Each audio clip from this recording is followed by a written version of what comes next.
Just shows you bit of belief, bit of tenacity, and taking a chance just when you can find it. So opportunism, it all came together for Michael Woods.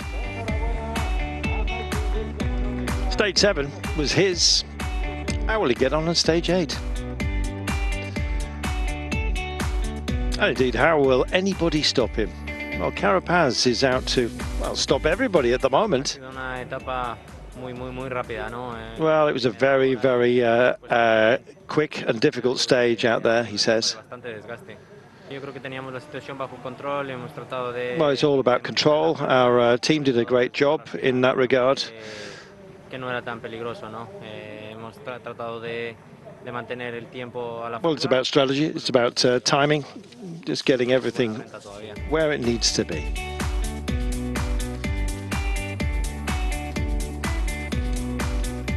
A man who said they'll try anything, and today, as always, is very important.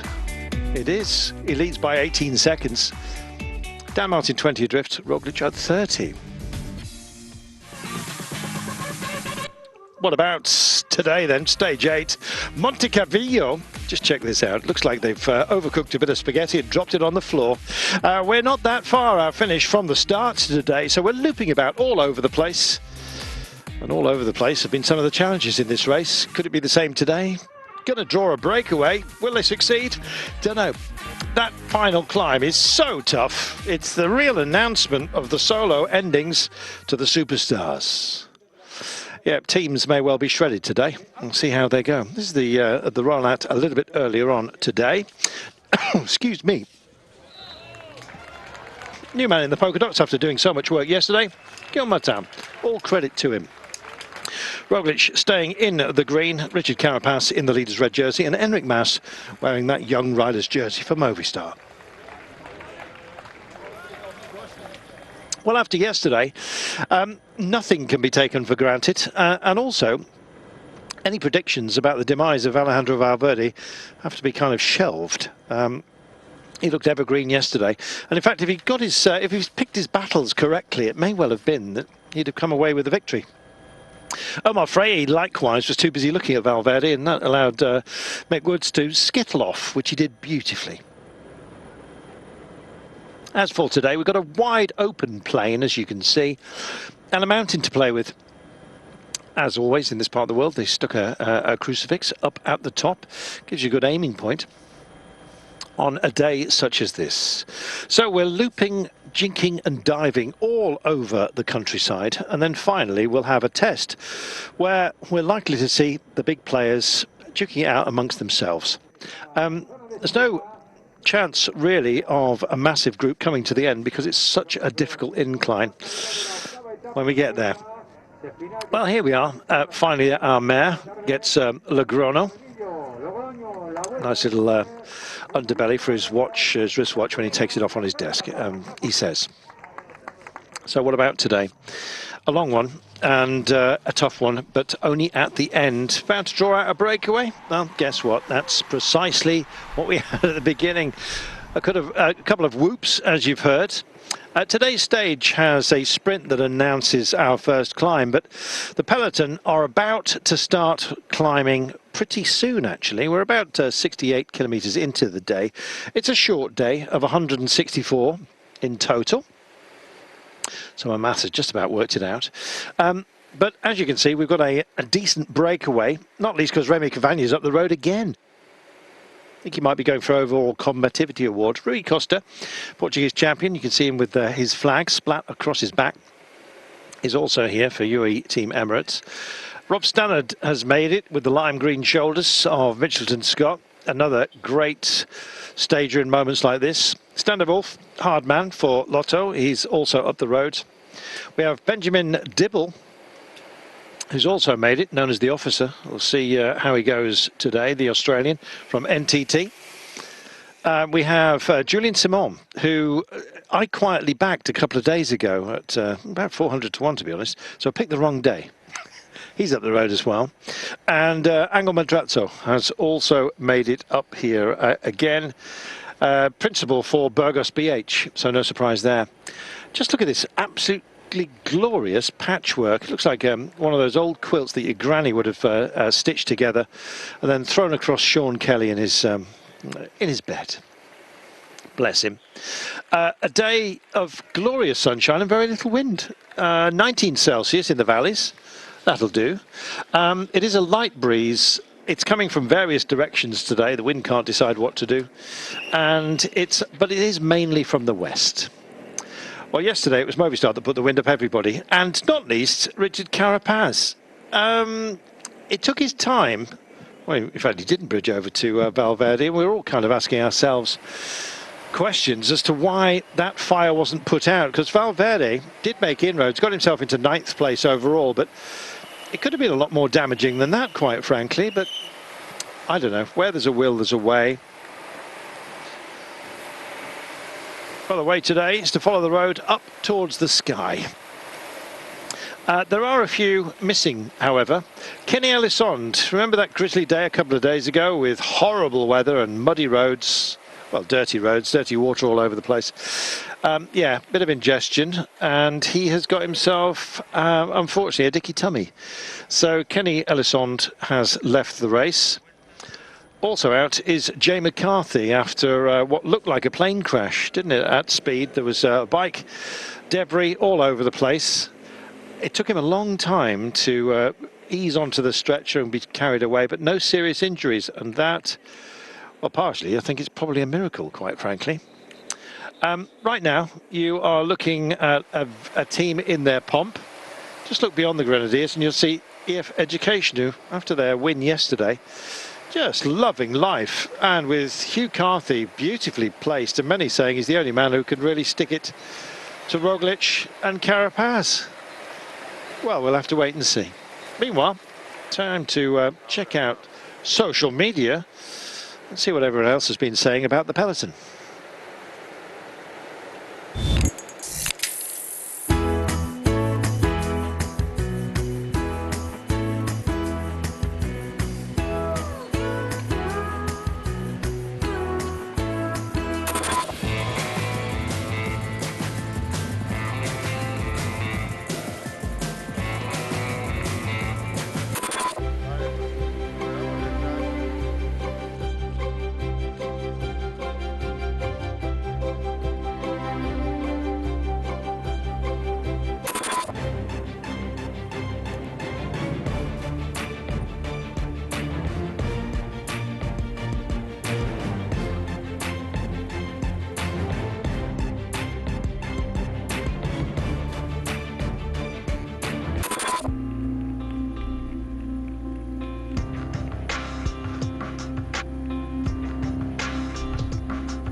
This one says, my mate Richard Carapaz, today you started in red, tomorrow, well, you won't have to look for it. There you go. So, you may have seen on there that Matteo Moschetti, quick man from Trek Segafredo, you won't be seeing his legs in operation in the next couple of days. Tomorrow and the day after, Thursday, Friday, we have sprinters' days before the absolute nightmare of this race begins. And we, well, I say begins, we got it at the end of today, and we had a rude start to it, didn't we? Farapona awaits on Saturday stage, and the Angry Lou. Speak to Kenny Elissonde about that, but yeah, the Angliru is what I'm trying to say on Sunday. Oh, goodness me, Sean. I'm a bit demob happy because I'm just so pleased to see some blue sky, quite frankly. A happy day. Will it be a happy day for the breakaway today? What do you think? Well, it's looking good at the moment. We can see this breakaway, 440 plus, and yes, 92 kilometres to go. I suppose the way this race has been, you have to wait and see, and I think that's what the breakaway men are thinking here. Just keep on working at it together, keep relaying each other, keep sharing the pace setting here, the workload on the front end of the race, and get a bit further into it. And when we get to this this climb which is coming up now, the Puerta de la Raza, which tops out at 50 kilometres to go. That will be the point. I think they will see what the situation, what way it's looking for the breakaway, because if a team start pushing on here on this climb, it is a one of just under 10 kilometres. You could still pull back this advantage, but until that point then we'll see what the tactics, what the plan is in the other teams. They're actually, as we approach the halfway mark, they're going to start climbing. In fact, we already are. If you look deep down the road here, you'll see that it's just starting to tilt up. And you'll see that the curtains of the theatre, if you like, the drapes hiding the horror, are all around us. We're on this flat open plain. And as a result, you saw the looping course that we're dealing with. We're kind of visiting the climbs. And the last one today is an absolute brute. The final 7.5 kilometres. Something to behold. It never really dips below 7, and it often flies around, well, the teens, and 15 being your max, and it's a little bit steeper than that on occasion. It does buck and twist towards the end. About 1,500 metres from 3Ks to go. There is 7 hairpins to deal with before you finally reach the line. So tough it is that we think it'll be the principal riders on their own by the end. It certainly will be for Primož Roglič. Possibly he will still have Sepp Kuss with him, but he won't have Tom Dumoulin, who has stepped off the bike. Now, he's looked not in great shape since the beginning of this race, and to be honest, other questions we've kind of asked about him. Tired, he's fatigued, and that's a difficult thing for an athlete to admit. There's nothing wrong with me. I'm just empty, Sean, and he declared it, Tom Dumoulin. Often it's best to do that than just be part of a strategy that's not going to work.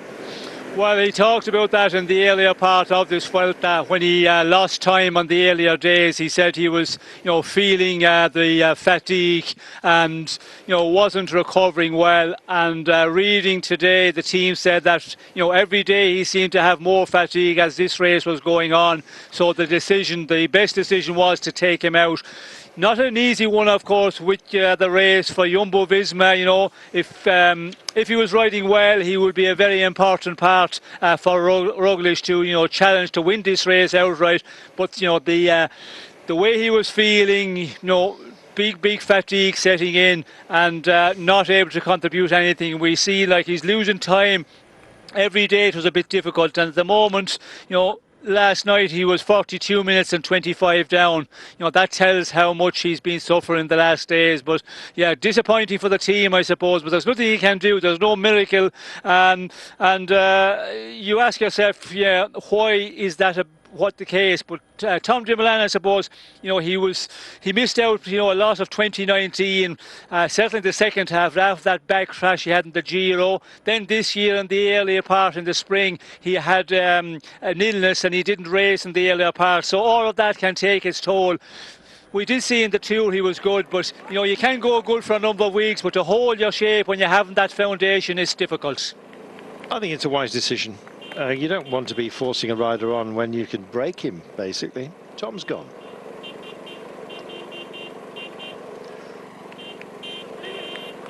Well, one team remains at, well, cock a hoop, I think it's fair to say. Just looking at, of course, EF Pro Cycling. What an amazing tour they've had, and what a great prospect we've got with Hugh Carthy. And the way that the Grand Tours have revealed themselves, Sean, one thing that is a constant are surprises, and pleasant ones at that. And with this race, it looks like it's Hugh Carthy. Well, yeah, we did see in the earlier days, he was in excellent shape, and he's continued on in that way. And now we can see, the team are around him, and we can see a number of riders there, very much in the front of the peloton, looking after him in this race.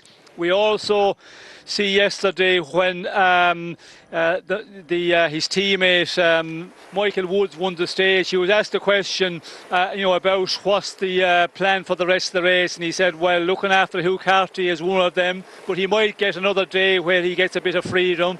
But we can see there's certainly quite a number of the riders having to look after Hugh Carthy. And Rightly so, because the position he's in the overall standings, you need to look after him, keep him out of the wind as much as possible, and just conserve as much energy as possible in those stages where you have this flat section before we get to this first mountain, and see what he can do on the final climb today. See what's happening, I suppose, with the other GC men as well. If there's a big battle, he has to be there. He has to be, and I think he will be. It's a wonderful thing to say. They lost Danny Martinez, and it's almost like you cut the head off Hydra and another head or two heads grow. Suddenly they've got options, Sean, and we've seen this so often this year, that where the predictable starts to fade and alter. Look at Geraint Thomas exit in the Giro d'Italia. All of a sudden, the powerhouse that you have behind you to back such a star produces another one. It's magnificent. Yes, well, it's been the case, in the past where, maybe the man you're expecting to do for the overall, he doesn't, live up to it. And we see with, Danny Martinez, he had the crash, of course, in the earlier, in stage one, actually. And he seemed to suffer all the time after that. But I don't think it would change a lot in Hugh Carty's position, because they probably would have played, both cars. Hugh Carty, he would have known he was in great condition, and they would have, give him the free hand just to go for the overall. I don't know whether the fact that they didn't get the words weren't that came out of Michael Wood's mouth. Yep, we're all solidly behind Hugh Carthy. I just wonder whether there's still a bit of settling to be done there as far as pecking order is concerned. Just while you've been away, we've been pondering the riches that have befallen us once the head has been cut off Hydra, as it were, and two more heads start to grow. And it seems that once a team, frankly, just finds itself without its leader. Look what happened to Ineos Grenadiers in the Giro. Once Geraint Thomas took a tumble, unfortunate for him, but great, of course, for Theo Gegenhardt.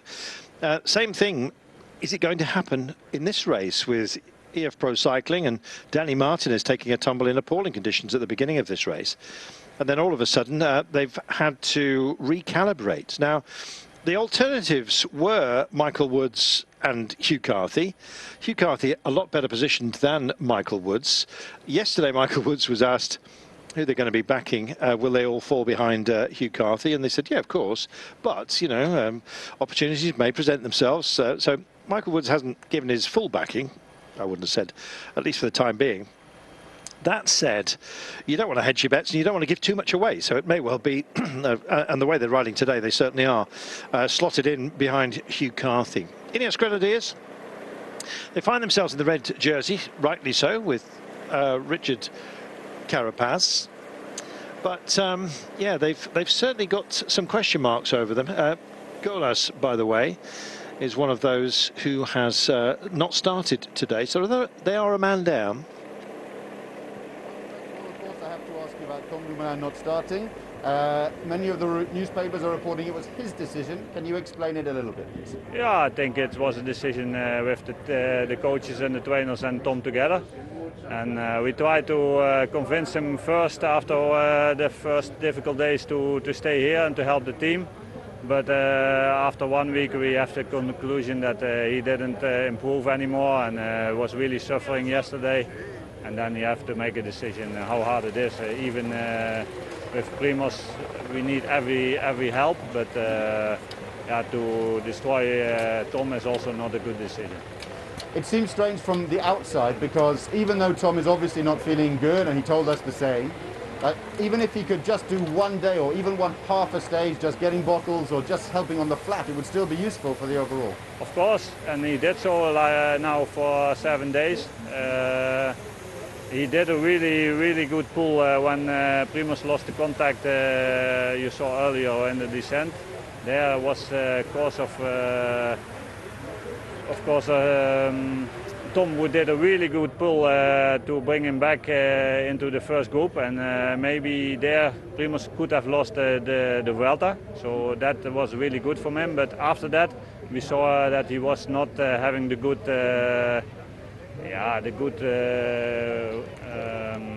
recovering from all this hard racing, and yeah, we saw now he was suffering too much. There we are. It was a question, I think, of understanding the level of the fatigue of Tom Dumoulin. And he said there, Sean, quite rightly, the last thing you want to do is break somebody like Tom Dumoulin. He's going to be useful in the future. Well, the problem is when fatigue sets in big time, and we did hear from the director sportif France Masson there, a very good rider back in the time as well in the 80s. When that hits you, you have to start looking back. What is the reason? And I suppose what I mentioned a bit earlier, Dumoulin, where he's coming from, I think when you haven't got racing consistently for, the best part of a year, when you've been out of competition, that can have an effect on you. You can train, get ready, as Tom Dumoulin, had done this year before the Tour of France, when we knew we had the rescheduled race programme. All the riders started to prepare, and he rode well in the Tour de France. He finished, what was it, 7th overall, I think, in the Tour de France. So that tells the way he was riding in the Tour, and also working for Primož Roglič a lot. But fatigue can hit you then. You get a couple of good weeks where you're in top shape. You might get a month and a half, and then it starts to leave you. And I think that is, I reckon, the problem for Tom Dumoulin, just not having a big enough foundation to hold your form for many months. And when that hits you, well, then you just get more and more fatigued, and there's nothing he can do for the team really, because you're just getting weaker and more fatigued every day. So the best decision is to take him out and rest him up. And now it's going to be the end of season for him. He's going to be thinking about just getting ready for next season. Best way, quite frankly. We're climbing, and we're going to be doing quite a bit of it today. Some lovely places, as you can see, along the way. St Mary of the Redonda. Work it out. Well, a couple of spectacular peaks. I'd love to tell you more about it, to be honest, but it's bound to be in my booklet, but it's so vast today. I've finally found it, I beg your pardon. Yes, apparently it's the heart of Logrono's old city, embedded between the streets of the Portales and the Calabrias. Means nothing to me. They've got, I can tell you, they've got pink recycling bins. That's about it. Unless you want me to tell you about the 17th century and the western facade, but just don't think you do. Meanwhile, no mask dropped for this man, Valverde. Evergreen, Sean. His name means Green Valley, but goodness me, when on earth is he going to show some cracks? 40 years of age, and frankly, just looking magnificent yesterday. And I think with a little bit more of a less gung-ho approach. In other words, not trying to kill off too many riders who happen to be with you, notably Stefan de Wolf, who's up the road today, and Dorian Godon. If he'd have used them a little bit more wisely and hadn't spent his time worrying about Omar Freire, he could have won yesterday.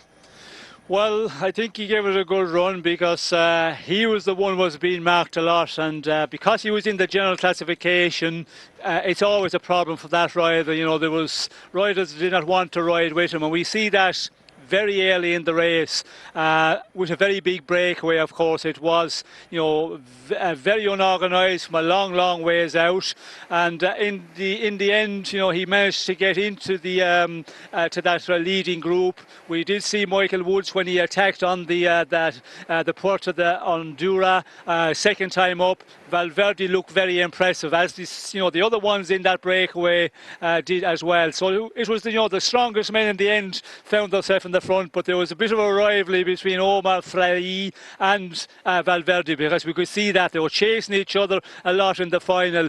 But what a final it was! Like, it was full time attacking each other, coming back, another rider going, and Michael Woods just took the advantage in the end. He attacked at the right time. You need just to a little bit of luck, hesitation, the other riders, you get a gap and then you're gone, and that's what Woods got yesterday. But you have got to have the legs as well to be able to do that. But Valverde definitely really looking good here. We talked about Valverde in the earlier part when we restarted our season. You know, he wasn't looking good. And in the earlier part of this year as well, before we had the lockdown, and all races were cancelled, he wasn't performing as well. So it seems like now he's, you know, got better, and I think he needs a lot more racing. And that is often the case when you get older in your career. You need a bit more racing, a bit more maybe training, altitudes and all of that. More than the young riders do need to get into your top shape. But Valverde and all the Movistar guys, they look impressive in this race in the first week of racing.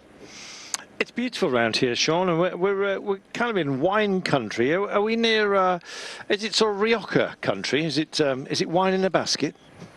Yeah, it's definitely Rioja country, and yeah, all the stages in the Rioja region today, and I was just mentioned there earlier to you. You're the connoisseur, so you pretty much gave a thumbs up there. That is, yeah, Rioja is a good wine. So if you do that, it has to be. Thank you, Sean. Well, does that mean you're buying tonight? Yes. What a lovely man. Clearly in a good mood. Let's catch him while we can. Yeah, Jonas Aguirre, when he won his stage, he became the 100th rider to have won a stage in all 3 Grand Tours. Poor old Omar Freire, while we stay with yesterday, with this gap hovering around 5 minutes and 5. Omar missed out on being number 101. Maybe that inauspicious number. Of course, if you're a 1984 fan. Yeah, I don't know. Did Freire blow it? Certainly his reaction at the line yesterday appeared to suggest that he thought he had. No, I don't think he blew it yesterday. Just that, you know, circumstances in a breakaway. They're all trying to win there, and you know, there's marking each other and riders attack, and there's somebody going to chase down, and then that comes back in another one go. And we had that, you know, for so much of the final yesterday after getting over the final climb and that 19 plus kilometres to run to the finish. It's just sometimes the look of the draw when you're in a breakaway like that. Yeah. I think Omar Freire, he did a great job yesterday, but yeah, Valverde and himself, I think they were marking each other a bit. They knew that it came to a sprint. They felt that they were the strongest ones, and I think both, you know, both felt that they could come down to a sprint, that they could have won the stage yesterday. And you just, you know, get on with it and do what you can there, and you're hoping that you will make the right moves. And when you finish second, of course, for Omar Freire, it was a disappointing, because it's always disappointing to get into the breakaway, get so close, finish second. Yeah, it's not the place you want to be at all. Just looking at this group and exchanging nicely. Remy Cavagna up here. He's a man with a great turn of pace, and he's a decent time trialist as well. Stage winner, of course, in the past, but it's a tall ask for him to get through today. Then again, he won at Morgan Hill, didn't he, in California. Very different scenario today, however. I think it's just too brutal for this breakaway, but we'll see. Cameron, this is your first Grand Tour for 7 years. Yep. How is it different from your last Vuelta back in 2013? Yeah, it's a lot faster, you know, and obviously doing it with this team with the objectives we have, it's you know, I've been concentrating. My role obviously is keeping as many guys fresh for as long as possible, and that means not missing anything with the wind, with corners, with climbs, you know, in the stage. So I think I get to the end of the stage, and to be honest, my brain's a lot more tired than my legs. So yeah, it's a different role for me, but I'm really loving it. I mean, you know, I got to pinch myself every day. The fact I'm even here, it's incredible. That's really interesting, actually, that you say it's mentally really demanding, because, like you say, your role, I guess, would be before the big climbs happen, especially on a day like today. Yeah, I don't even look at the final climb, to be honest. When in the meeting, I switch off at that point. I've sort of got my point to get to. And you know, and honestly, to do that job properly, you have to empty the tank to that point, and every team has a guy like that, or 2 guys like that. So the sport is such a high level. I mean, I just have to look back at old power files, you know, and you might be doing similar stuff to now, and you're in the gruppetto, you know. I mean, the front of the race probably doesn't change so much with the top guys, but you know, there's just so many guys that are so much better. There's so much more depth from, you know, 4 down to, you know, 140. You know, we're all clumped together much closer, and it just makes the race all day much more intensive. It's awesome. It's really cool to see. And what's the view from the Ineos team bus this morning then, ahead of what is a really, really key stage for the GC and for Richard? Yeah, I mean, it's obviously a great stage for Richard. We had a good day yesterday. You know, they were all attacking, which is fine. We just kept them under control. I mean, make sure that we don't waste any more energy than the guys in front, which, you know, at the end of the day, nothing really changed much. Okay, you had Valverde come back a little, but he obviously spent a lot of energy to do that on a flat day. So we always thought today could be actually quite a decisive stage. It's a climb that suits Richard really, really well. So yesterday was about getting through that as best we could, which we've done. Now it'd be about getting him to the bottom, and at the end of the day, he's the one that finishes it off. You know, that's sort of out of our control. But you know, protect him as best we can, keep him as confident as we can, and yeah, we're really looking forward to today. It's lovely to talk to you, Cameron. Good luck today. Thank you. Thanks very much. Pleasure. Thank you, man. That was great. What a nice open book, and Ashley House asking the questions there. As good and incisive questioning as ever, but great to get the response from Cameron Wirth. Interesting, Sean, and nice to hear that you don't often get that kind of in-depth analysis or indeed honesty from riders, but Cameron Wirth just saying there's more than one finish line to every stage, and his usually comes early. Yes, well, we can see him here in our picture. He's been on the front of the peloton for the Ineos Grenadiers guys in the earlier part, and riding excellently in this race. He's been, you know, a real powerhouse and a real, you know, valuable rider to the team. He's a rider that, you know, was professional in the top ranks a number of years ago, then went away to do triathlon and only came back this year, let's not forget. He only signed for the Ineos team in the beginning of the year, but what a race he's having, because the way he's riding here, he's in excellent shape and seems to be enjoying it. We'll see there, you know, he was smiling, really seemed to be happy, doesn't look fatigued at all considering what he's been doing in this race so far. Yeah, I think I'm right. I'll double check in a moment in saying that I think he's out of contract at the end of this year. So he's one of those riders that you just hope gets picked up, and why not? There's a lot of good guys out there. Let's put it that way. And Cameron Wirth is certainly one of those. Yeah, we understand that this is his last year. He's 37 years of age, but the way he's been riding here, a very much useful part of what is a very effective fighting team. They like to call themselves just the Grenadiers these days, which is, if you go and have a look at, try and find that vehicle, it's an all-terrain vehicle, very much harking back to the now changed and altered Land Rover Defender, so the old sort of farmer's vehicle, if you will. They've decided to soup it up a bit, but it's very much still looks very utilitarian, which suggests a lack of flair. But Greenish Grenadiers have got plenty of that. And Richard Carapaz today, well, you heard it from Cameron Wirth as well. Their job is to get him into a decent position, then let him finish the job off. And it could be, Sean, that we have the great names once again coming to the fore. And it's the sort of terrain where Richard Carapaz could really thrive today. Better him, I think, than Primož Roglic, although they will be, of course, as always, reasonably close together by the end. Yes, well, I think this climb today, it's certainly a one for the GC contenders. We're going to see a battle here. Who is going to be the strongest? Because, you know, this is a very steep grade in the end, but it will be guaranteed a battle between the GC men. Can't wait. Chris Froome, every single day he seems to be doing more and more, and I think proving more and more to himself, Sean. He's a man who constantly asks questions of himself. He sets a very high benchmark. His expectation levels of himself are extraordinarily high, and he's really putting in the work, isn't he? Yes, he is, and he's shown himself more and more on the front of the peloton. We see him yesterday doing a lot and doing it early in the race. For the Ineos Grenadiers team, unfortunately, they lost Michael Golash, who was doing a lot of work with Cameron Worth in the last days as well. They also lost another rider in the earlier part of the race.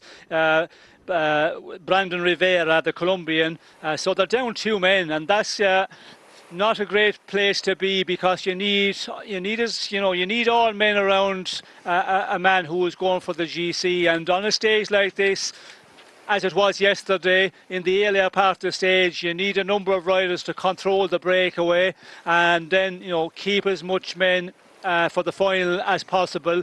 We did see yesterday, Richard Carapaz, he was only with one rider, Andre Amador, in the final, and that's not the place they want to be. They want to have more riders able to go into the final with the man in the race leader's jersey, and losing 2 riders, that doesn't help the situation, makes it a bit more difficult for them. Well, let's see. Certainly depleted resources, but I think as Chris Froome seems to get ever stronger, which is fantastic to see. The turn he's done at the moment has gone on for quite a few kilometres, and as you've seen, we are climbing. We're on a little sub-peak at the moment. Once we roll over the top of it, little descent, and then we'll start again climbing to the sprint, which announces the foot of our climb today, by the way. The sprint plays 300 metres before the climb actually begins. That's the Puerto de Rasa. It's not the most difficult of climbs, 9.8 kilometres, 5.3%. Has a few ramps within it, getting up to around about 8, occasionally 9%, particularly right towards the end. Once you get over the top of it, there's almost a rush, a very, very long descent, and I'm talking 40 kilometres. With very little upkick at all, so about 40 kilometres in total, which will bring us to about 24 kilometres to go. 2 little lumplets, 3 in fact, and then our final test, which is going to be a big exam to pass. Very few will make it. Welcome back, everybody. 75.5 kilometres we are from home. If you'd like to watch your racing uninterrupted by advertising, then you can head either to the Eurosport app or the GCN app, where you can find the race pass, which will give you access to an awful lot of racing, almost a disgraceful amount, which we're very proud of. Both men's and women's racing. Of course, we're drawing to the close of what's been a compressed season, but managed to get in so much of the good stuff. There's no such thing as bad stuff when cycling is concerned, as well as cycling cross and women's cycling, as we have mentioned. You get all different kinds of levels, and we're just loving it. There is a track season, of course, a limited one just about to happen. We've got the European Championships for you, but we do not, unfortunately, have any 6-day racing this year, because that's stadium bound, and they rely on ticket sales to pay the bills, as it were. European Championships not so, as it's sponsored by, of course, run by the European Cycling Union. But we shall have, hopefully, your good company for that. Begins the elite racing begins one day after the Vuelta finishes, so nary a bounce. In fact, I think on the Monday we've got highlights of this great race, and then of course we will be in the velodrome without a crowd to sort out who is going to be wearing the European jerseys, if cycling, and track cycling in particular, does indeed restart. Let's hope that that is the case. All talks of second waves at the moment, and I kind of feel privileged. We are, aren't we, Sean, to have had so much cycling in what's been a very difficult period for many, many people and many, many sports. Yes, well, I think we've done real well, and some of the races we've had over the past since the beginning of August, when the new rescheduled programme of races started off for this year. There were some races, the Tour de France, we were very concerned, going into the Tour de France, and first rest day in the Tour, we had quite a number of riders, positive for COVID-19, and we were shaking. I think there was a lot of the organisation of the tour as well, very concerned.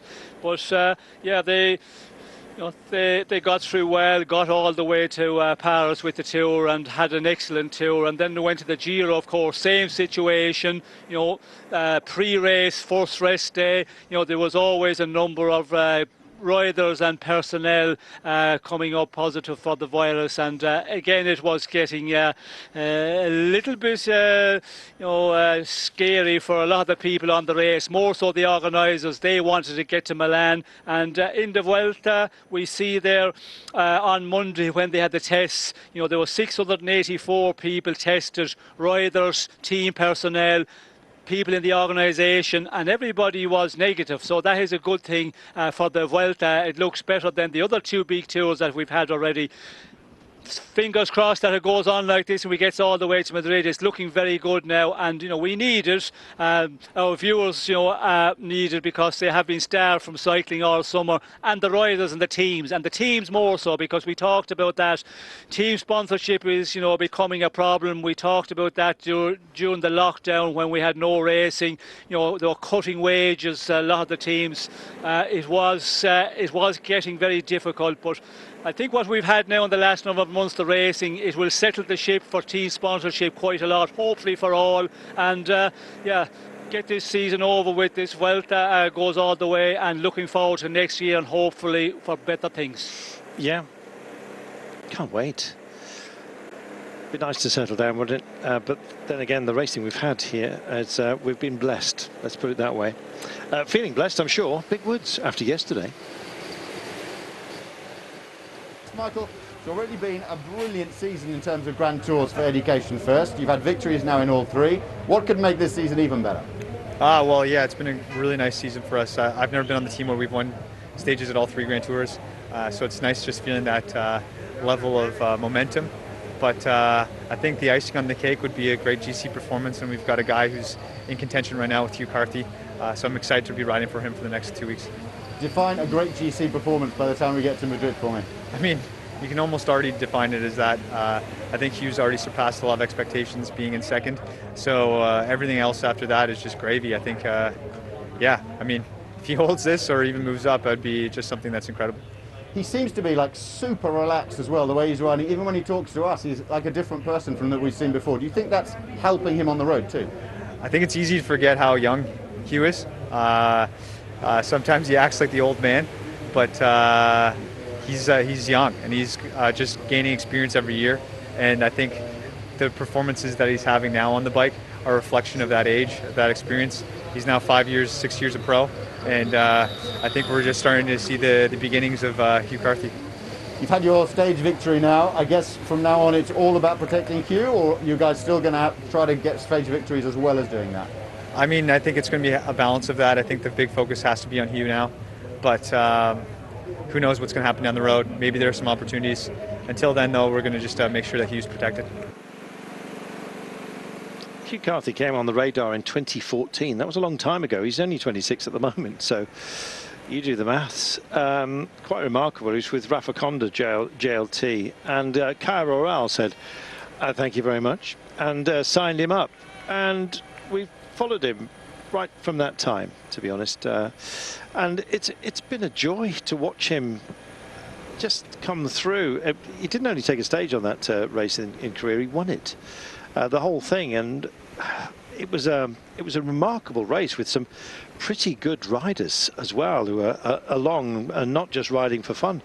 So yeah, he put a lot of big names to the sword when he was there, and all of a sudden got himself on the radar, and right now the radar is it belongs to everybody else, because Hugh Carthy is weapons grade, I think it's fair to say, in terms of his challenge here.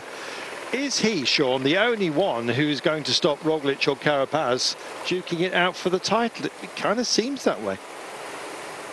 Well, for the moment, it looks like he's going to be there in the battle for the title here. But again, there's a lot of terrain to come, and difficult terrain. But he's certainly looking good. And we look at Hugh Carthy in the Vuelta. He has had some real strong performances. Last year he crashed out early on stage 6 it was, so we did not get a chance really to see him, or he did not get a chance to show himself. And we remember that crash. There was I think was the same one as Rigoberto Urán came down in, but it was in the earlier part of the race as well. And now he's more experienced. He's got more, I suppose, stamina as well over the past number of years, riding a number of tours. Because some riders, they need that. They need a number of years just to build up stamina to be able to do a 3-week race and to be there in the final week. And that can be the case for Hugh Carty this year, that in the final week he's not going to weaken at all. And if he can continue on in the way he's riding at the moment in the final week, well then he's guaranteed to have a very good place. What that will be, it's difficult to know, because at the moment there's a lot of riders. Dan Martin as well, he's looking in excellent shape. Will he be able to cause a lot of problems? Primož Roglic, Enrique Mas, we have Marc Soler, who is very much up there, Großschartner. There's a lot of riders here. Could be the surprise when we go into the final week.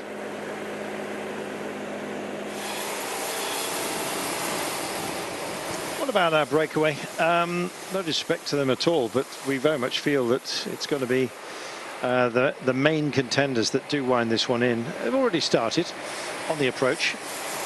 Down to 4 minutes and 9. It was heading out to 4 minutes and 40 not that long ago. So the first climb has had a little impact, the first little non-categorized climb, I should say. And we'll see how long they last, because by the time we get to the peak of our first categorized test, we'll be 50 kilometers from home. So in 19k's time, we'll be there. Over the top of that, there is a very long descent, which brings you to a couple of lumps, again non-categorized, but will be quite a test before we take on our big climb today. And the big test itself, a lot of questions will be asked, and we'll have a few more answers as to how this race is sorting itself out. I think the weekend is really the crucible of this race. We have, of course, the Angliru on Sunday, the Farapona as well in advance of that, with a scary series of tests, 3 category 1s, 4 indeed on Saturday, other categorized climbs as well. And then of course we have the special climb, the Angliru itself, which will take us to a very well-deserved rest day. As they come back out of that, it'll be a time trial where any time lost to Carapaz may be regained by Primož Roglic when it comes to the TT. Depends on how well he climbs in the mountains, and with the loss of Tom Dumoulin, kind of makes you wonder how much firepower is going to be missing from Team Jumbo-Visma, a team as well, as we were talking earlier, who about different races and different levels of COVID positivity in a negative sense, testing positive for that. Jumbo-Visma withdrew from the Giro, and Mauro Vegni, the organizer of the race, is still pretty cut up about it, to be honest. It's talking about taking action, unspecified so far, against Jumbo-Visma and EF Pro Cycling. Is he going to calm down, Sean, or are we going to get something messy in the courts? What do you reckon? Well, with Mauro Vegni, it's difficult to know. He's certainly... There's the voice of experience. Go on. He certainly he's not a one that will back off too quickly. I don't know what on what grounds he can take the team the teams he's talking about to take him into the courts. I'm not sure on the regulations, but he's certainly talking a lot about it, and he did talk about the day the riders did not want to start on the long stage before the time trial. He said, yeah, let's get to Milan and somebody will have to pay.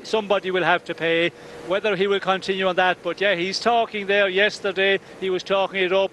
He was in contact with UCI. He wants those teams to get some sort of a punishment for their actions during this year's Giro. Well, if you do question Vegni, you can get punished. Sean Kelly and I were trapped behind a door in a winding house trying to get off a mountain. It's absolutely packed. The glass was billowing with so many journos inside. And of course, we were at a side door thinking we were very clever with ourselves as Caja Rural decided that they're going to re-engage here and try and get something out of the day in terms of a man in the break. Amos has been a busy man, but we shall see whether this will lead to much. Lastra also likewise has been up the road on a couple of occasions, and right now you're looking at Hector Saiz and Garcia, so presumably teeing it up for their two principals a little bit later on.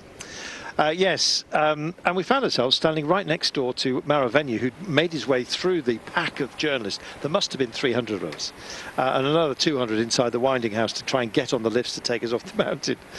And there was a very, how can I put this, forthright security lady who, she was enormous. She could have been a bouncer, and quite frankly, it's what you need, that level of security. We were terrified.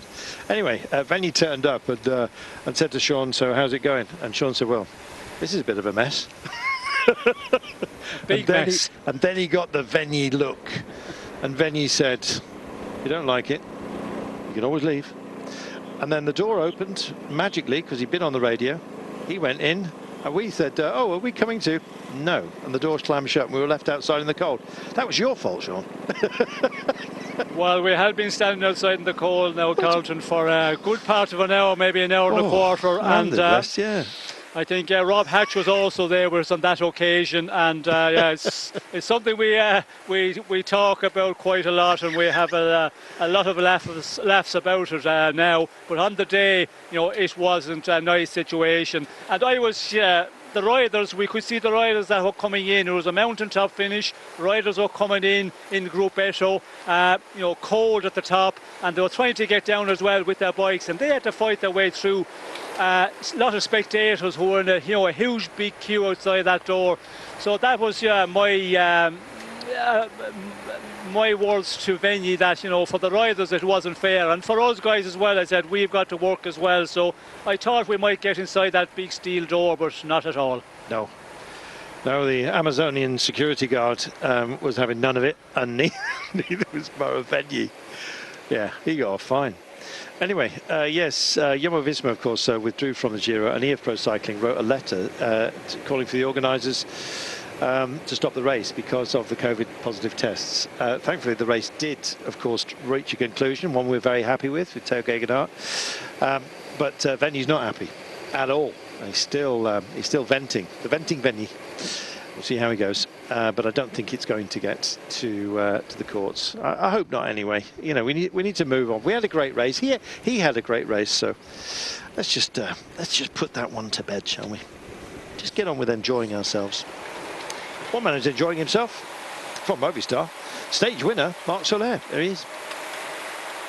Nos parece que el Movistar hace esta vuelta en una Mark, it marea seems that un Movistar is riding in a different way on this Vuelta. Would you say that's true? Yeah, we're feeling better. We're very motivated. We're eager to do well, and maybe we're riding a little more aggressively than in the previous races until now. Actually says with 3 riders in the top 10, could you use this position of strength for today? I think it gives us an advantage, he says, because if there's a big breakaway like yesterday, maybe Alejandro Valverde or myself could be there.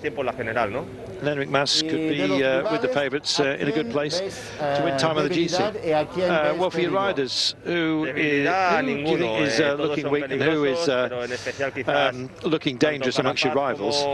Weakness? Nobody, he says. Everyone's dangerous, but more especially Richard Carapaz and Primož Roglic. We can't forget either about Hugh Carthy and Dan Martin. Well, yeah, we mentioned Dan, stage winner, of course, and really refound his mojo. It wasn't that we were missing him off the list, because, of course, we have Enric Mas as well, and anything can happen. But I think the eye is really still drawn to Roglic and Carapaz and what they do and who stops them. It could be any of those, Sean, and that's what makes this race so great. Yes, well, you would look at Primož Roglic, the time trial for the men that are ahead of him, but Richard Carapaz, he can put up quite a good time trial. But the time trial is a long ways away. We have so much difficult stages to get over before we get to that. Things could change a lot, and you have to just keep on going down the overall standings classification. And when you go down to fifth place, Enric Mas, he's a very good time trialist and can produce a good time trial at the end of a big tour. He's done it in the past. So I think, the race is still wide open here, and Marc Soler as well, he's at 1:42. He's the rider that will attack. We see him on Sunday's stage. He started attacking out of the main peloton. So this race, it's all to fight for here at the moment. Carapaz on the top of the leaderboard, but there's a lot of riders thinking, depending on how they're feeling, they're thinking about, yes, I can win this race, I can get a place in the podium. So there's so as many more days of great racing to come, and this fight to win the race outright in Madrid. I'll tell you something, Sean, the two riders from Caja Rural making a very good fist of this. They've already found a minute on the peloton thereabouts, or 50 seconds as it is at the moment, but we'll give them the extra 10 just as a Bobby bonus. Hedger Saisu tried to get in the break yesterday. In fact, he was in the first real roll of the dice. Didn't make it in the end. It was Lastra that went up the road, but he's got Garcia with him. And it goes to show, Sean, if you are determined, it doesn't matter what your level, you can potentially make some inroads here. They're doing a very good job. Yes, they're going well, but it's still a big gap to come down here. True enough. Back to our breakaway. Rui Costa is here, along with Remy Cavagna, we mentioned before, and Rob Stannard. I'm always shocked at Rob Stannard. I don't know, because we've got other Stannards, but I'm always shocked at just how young he is, 22 years of age, because he's been around for a while. Particularly Lombardia is not, the small Lombardia for the juniors, it is no easy race to master, and he got the mastering of that. He's a very powerful rider. Stan de Wolf, I beg your pardon, I'm always calling him Steph for some reason. Sorry, Stan. Yeah, old Stanley, he won the Paris-Roubaix Espoirs. Again, another youngster, 22 years of age, who's out there. We've spoken about De Wolf on a number of occasions in glowing terms, and he's in the break today. I think he was in the up there yesterday. Benjamin Dibble is, again, somebody who, I think last year, just check, yeah, he won the Tour of Langkawi, Sean. So thanks to Pro Cycling Stats for that.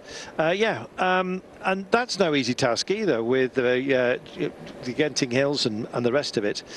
Julien Simon we know about, 35 years of age, bit of a veteran, but still turning in some great performances. Won Finistère last year, and somebody who can turn it in on a good day. He's got a very good kick on him, and don't forget, he got a top 10 on stage 5 here the day that Tim Vellens won, with a breakaway day. Finished in 8th place amongst the pack, who came home in the wake of the leading 3. Guillaume Martin losing out to Tim Vellens that day, you might remember. So yeah, another strong rider as well. It is a strong break. We've got Miguel Madrazo as well. A man who wears his spectacles with pride, has to have specially made cycling specs as well, which account for the lenses. But we remind you as well that Madrazo last year won the Havalambra stage, and if you look at the profile of the Havalambra, big kick in the pants at the end of a flattish day with a couple of lumpy tests beforehand. Deja vu all over again for Madrazo, Sean. In his dreams, can he make them happen? Well, I think when you look at the breakaway, he has to be very much up there with a chance to go for the stage honours today. And looking at the moment, 5 minutes in advantage for the breakaway back to the main peloton, with our 2 men from Caja Rural in here, doing a very strong ride. But they're going to put in a lot of effort here, and when you do that, yeah, you're going to have difficulty in the end if they do ever make it across, because they still have over 3.5 minutes to make up here. But I think, yes, Angel Madrazo, he's riding this race different to what he did last year. He was in the breaks, very, very much in the earlier days last year. going for the mountain classification points, but then paid dearly further into the race. Fatigue really hit him, and he was really struggling as the race went on. So we've seen him, yesterday. We've seen him more in the more recent days. Looks like he's settled into the race now. So I would say he could be a one that could take the stage today. But yeah, there's Rui Costa as well, who is capable of putting up, a great final. He's capable of doing that. And there's a number of, other ones. Robert Stannard, he could be the one who could also take honours here. And for the moment, it's looking good that they could go and, fight out for the victory this evening. Yeah, it won't diminish the battle that we've got amongst the GC men, because the breakaway itself is it's an acceptable one in more ways than one, I think you might say, for the peloton, because the best placed man in there is Rui Costa at 23 minutes, so they can give him 5 without too much worriment. Everyone else much further down. In fact, 4 of the number are more than an hour down, so you get the kind of view that we have. So it's a strong breakaway, and that's why Garcia and Saiz want to bridge to it, Sean. They're prepared to burn their energies to get over, because there's a great chance that this may make it all the way, and someone like Garcia can do it head to Saiz as well. No slouch himself, very accomplished, done a lot of work in the Vuelta in the past. Had some very, very strong finishes. So yeah, I'm talking sort of approaching top 10s on stages, or 20s I should say, but nonetheless capable. I think it's he working for Garcia at the moment, but let's see. These guys are going to work for themselves in the end. As it is, they work as a good time trialling unit with 60 kilometres to go, which means that the intermediate sprint has more or less been dealt with, and we're going to head onwards and upwards to the Puerto de Raza, almost my favourite musical form, with some testy little ramps, Sean. But the crucial part of this is when you get to the top, there's an enormous descent. I mean, it's over 40 kilometres that will take us to the foot of our final test. Well, we'll hear more from Sean for those of you who are on digital. Some of you are just about to take your leave for some promotion. If you don't want that, then of course there is the GCN app and the race pass.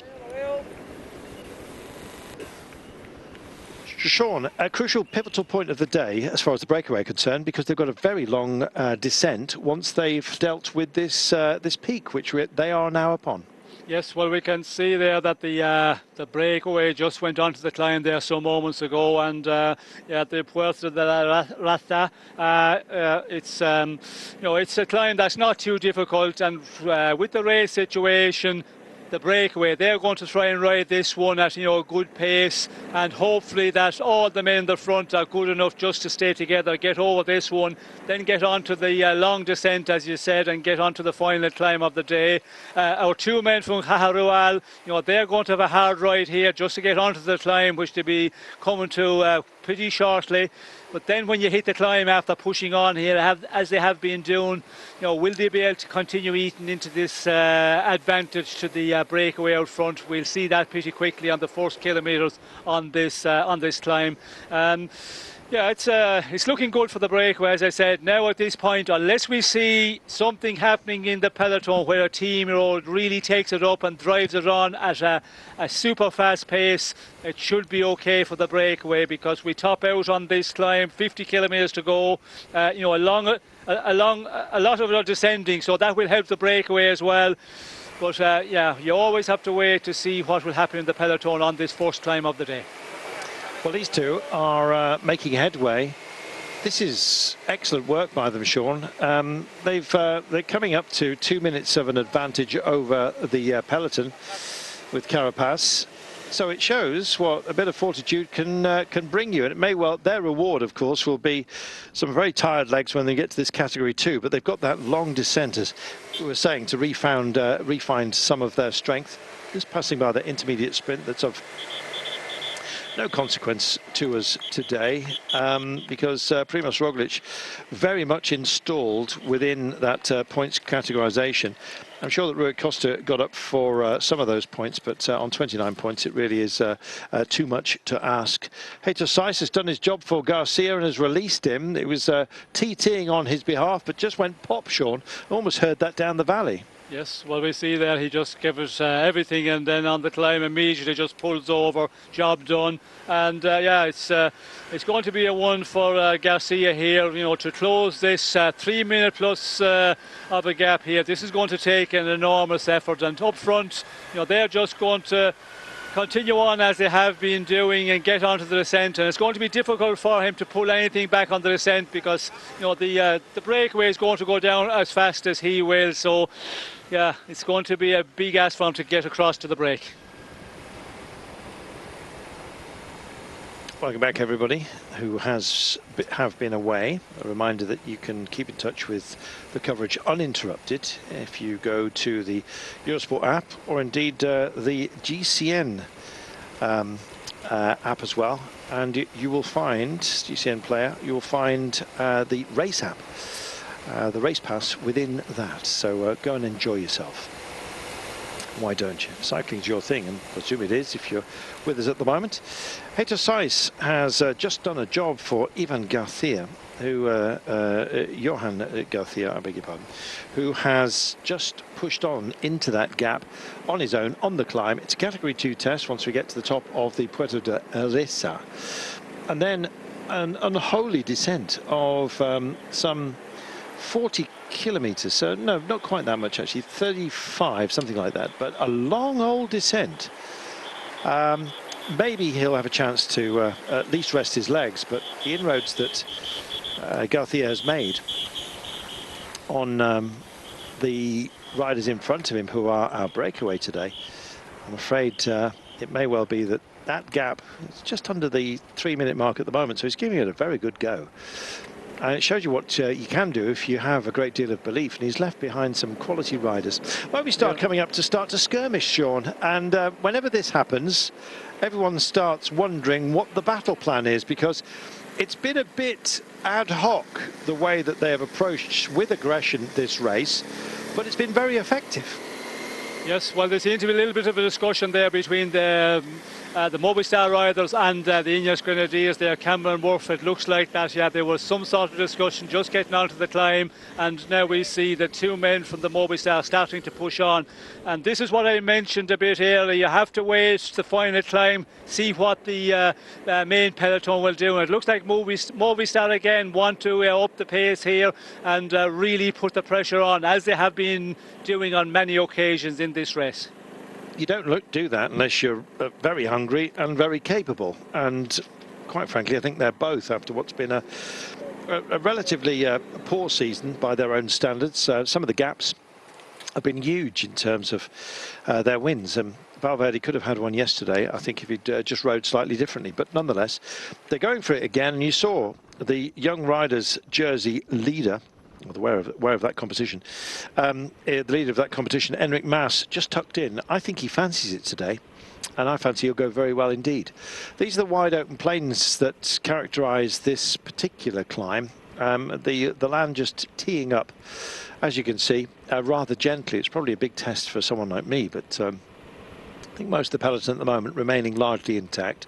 A peloton that is, we remind you, without poor old Tom Dumoulin, who's stepped off the bike, and Kenny Elissonde, who's stepped into the loo. He's got a tummy upset, I'm afraid, probably partially due to the desperate road conditions we had, very wet weather, and the pickup. We were warning that there could be some tummy upsets, and that's precisely what we've got with Kenny Elissonde with gastroenteritis, which is a very nasty thing.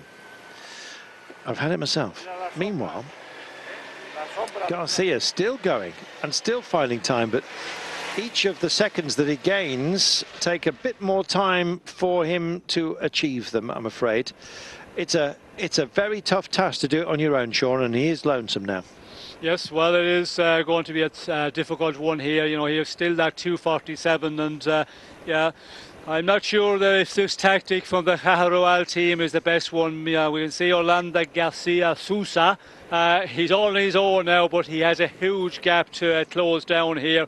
And the breakaway up front, you know, they'll continue on to work well together.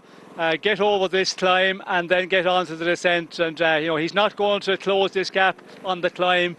If it was a minute and a half, you'd say, okay, that's doable if you can really put in a big effort on this first climb of the day, get across. But now he's not going to make it here on the climb. He's going to be on the descent on his own. Then he's going to be on that flat section, because there is a little bit of flat relatively. 20k, 25k maybe. He's going to be there pretty much on his own. If he continues on with his effort, I'd not be surprised if he decides when he feels that he's not going to be able to bridge it across, he might just decide to stop his effort here and just wait up for the peloton. Well, the peloton itself has had a change of mood, as you can see. They've eaten in about just over half a minute as it stands on the breakaway, an accomplished breakaway, a good fighting force, but I just don't think with the test that we've got at the end of today that they're going to have what it takes to hold at bay what looks to be a reinvigorated chase, mainly because of course, you can see Movistar coming to the fore. A few of you have written in on Twitter. We remind you that you can spare us your thoughts on Twitter at Carlton Kirby. Just my name, lowercase, CarltonKirby, at Sean Kelly CC. You can also drop us your thoughts, or even at Eurosport_UK. Why don't you fill your boots? Let us know your thoughts. I think you can do at GCN tweet as well, if you want to spread the love, or indeed the polemic. You decide. We are loving the way that this race is revealing itself and the questions that we are asking ourselves. This whip hand camera is all very good, but when you find yourself down towards the gearbox of a three-wheeler moped, it whines a bit, as you've just heard. Talk about wine, let's talk about wind. We'll talk about wine in a minute. Thanks to James Blackshaw, who says Logrono is the capital of the Rioja, where we started today, and various bodegas. Well worth a visit. He's absolutely right. If ever you see a sign just saying vino or the like, usually handwritten on a bit of card, just go along and seek out the finca or indeed the bodega where they are selling the stuff, and you'll just find something exceptional. Here we are. Here's the man that tried to help Garcia to make the break, Heitor Saiz, or bridge to the break. Saiz found out on the opening slopes of this Category 2 test, which just comes after the middle of today's course. Total distance today, not a punishing distance on paper, 164 kilometres in total. But it's all really about the last 8.2, 8.3 kilometres of the day, which is that desperate climb that really will define the day. Can't wait. Moncalvillo is where we're heading. Meanwhile, 8%. This is no easy beans either, Sean. No, it's not. We can see here everybody is, you know, working quite strong to stay in contact here. But yeah, they're doing it correctly here. Just keep on, you know, working the pace here. Try and, you know, share the pace setting on the front and get over this climb. With this advantage, they've got 4 minutes now. If they can hold on to that, well, then get this mountain over with and get onto the descent and see what the reaction, see what the peloton is doing. And then we'll be made aware now that Movistar are pushing on. So this is going to be a concern. Movistar pushing on, it seems to be almost the defining phrase of the race. They do lead the team competition, but they want so much more than that. They want the whole thing, as well as the young riders title, which they lead at the moment. They'd like to turn white to red, maybe own them both. It's a team that has been long at the forefront of thinking as far as Spanish cycling is concerned, and when the other Spanish teams such as Euskaltel took a bow, apparently on their way back, but albeit more modestly, it's been brutal. economic crisis of 2008, Spain really took a hit from that. And you talk to Spanish people who said they never really got over it. And now, of course, as soon as you're up and off your knees, COVID comes along and spoils the party yet again. Going to be more tough times economically, Sean, and a lot of teams are under stress, aren't they? We just hope that days change and, you know, we get ourselves a vaccine and we can just get on with playing at what we love doing. Yes, well, we did see that during the time when the race programme was all suspended for a number of months, and you know, we did not know when the season would kick off, and there was a lot of talk, you know, from teams and that they were cutting the salaries of riders. Other teams were okay to continue on, and it's understandable because, you know, the team sponsors, they want the exposure. That's where they put the money in, and this year wasn't looking good at all. But we've had a good run now in the last number of months, so hopefully that most of the teams, hopefully all of them, will be happy enough to put in the budget that is needed to keep them on the road for next year. But you know, this is going to affect sponsorship within cycling, as it is in, you know, many other sports. You know, to get sponsors to come on board now, and there is a number of teams, you know, on the lookout for sponsorship in the top ranking, the World Tour level. Yeah, this past couple of months with the programme of races being really changed about, it's not going to make it easy to get new sponsors and to hold on to some of the ones that are already in with us. And let's remind ourselves, Sean, with riders' careers being extended and the likes of Valverde doing great stuff and showing that the clock certainly hasn't stopped on his career. Dan Martin as well, refinding his form. Chris Froome riding back in this race and looking good. That means that there are fewer spaces for the youngsters who are coming through, and with the way that their training schedules and nutrition and the like and the equipment that they have at their disposal, we see young riders coming to the fore. We're seeing some great young names at the very highest level.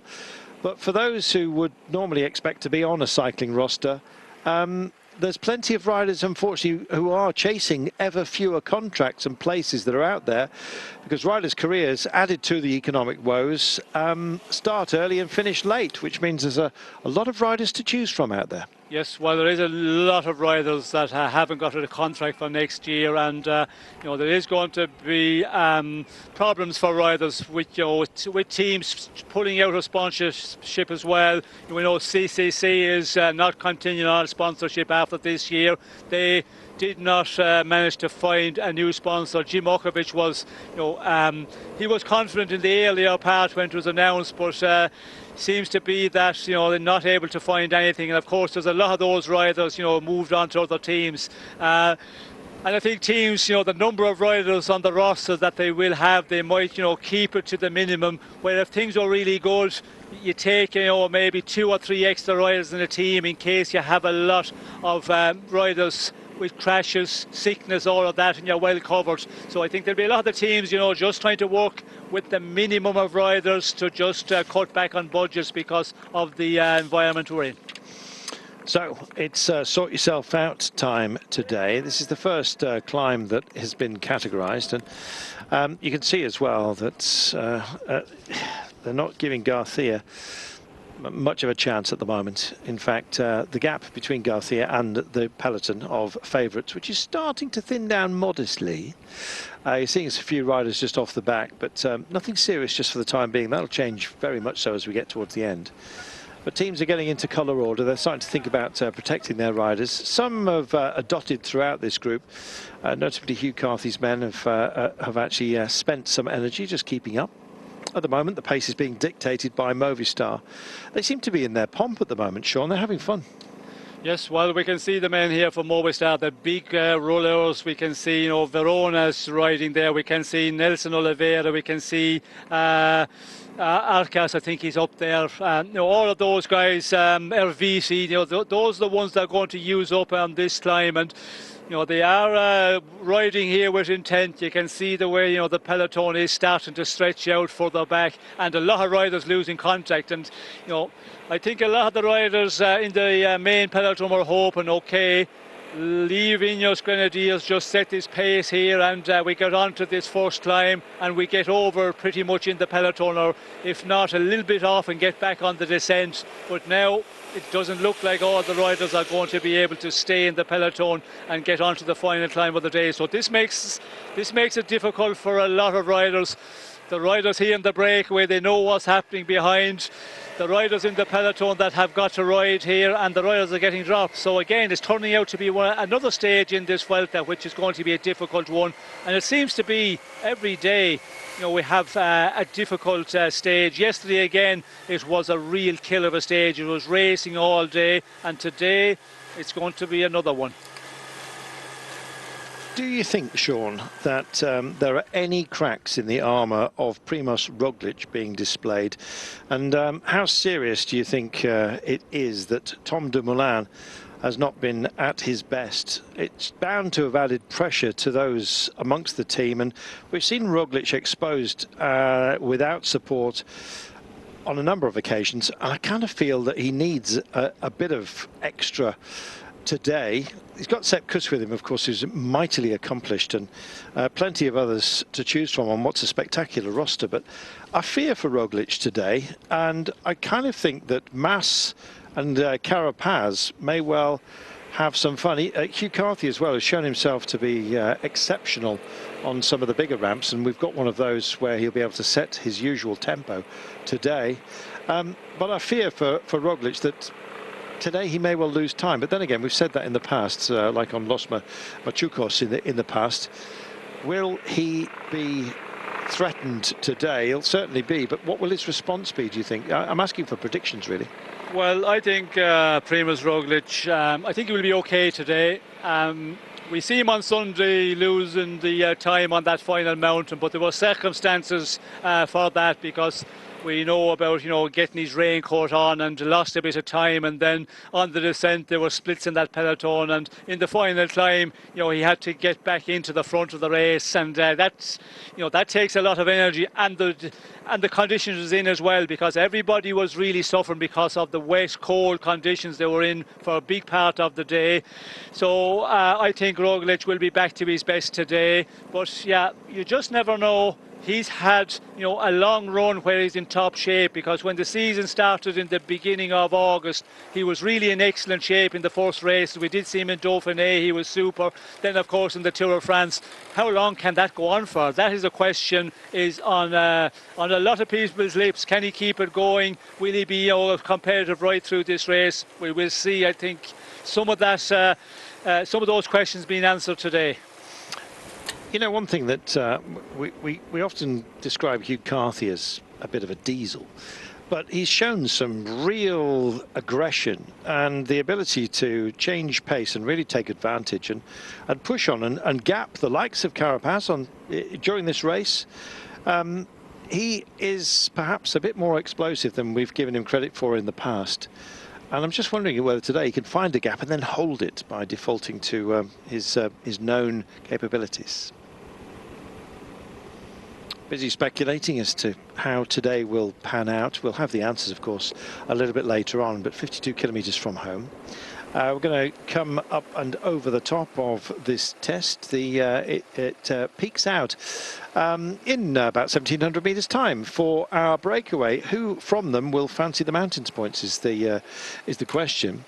Don't forget that Guillaume Martin took over the mountains classification lead yesterday by a margin of 3 points ahead of Sepp Kuss. And here's a wind which may well have a bit of a say today. Once we've dealt with this climb, by the way, and we've headed towards the wind, as you're quite simply seeing right now.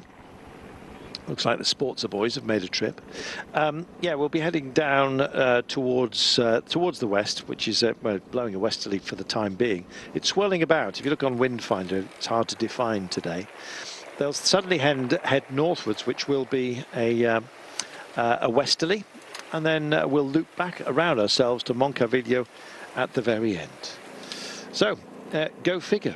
As far as our breakaway is concerned, I'm just seeing who is the best place within it, who is in the break. It's Rui Costa. He's only got 4 points. So there's your answer. Actually, Rob Power is also in there on 4 as well. So there's not going to be no change on this Category 2 test when they get to the top. 3 minutes and 3 is the gap. And that says, Sean, that our breakaway man, who looks like he's just about to be wound in here, good effort, but at what cost? It seems that was just a leg burner for no real design. Yes, well, I was always doubtful when we see the two of them taking off out of the front of the peloton, and you know the peloton were just being pulled along by the Ineos Grenadiers riders, and they took off at a real fast rate. But the gap he had to close down against a big breakaway of riders, which are working well together. It was always going to be, I think, an impossible one, really. And we're seeing there, he just wasn't going nowhere, really, when he got onto the climb. And now he's been pulled back so quickly. But I think it's Team Director Sportive a bit of, desperate try to get something out of this stage. And I think it's a bit of punishment for the riders because of missing the breakaway. I think so. Director Sportives are given to doing that. I noticed that they didn't burn Amasqueta or Lastra, so he was clearly quite selective as to who he was going to punish. Some whipping boys, Sean, were chosen. Yes, well, I think some of the riders that were probably picked out this morning at the team meeting to go into the breakaway, try and be in the move of the day, and not making it, and then they do make him suffer a bit. But I think it's the wrong tactic. If you miss the breakaway,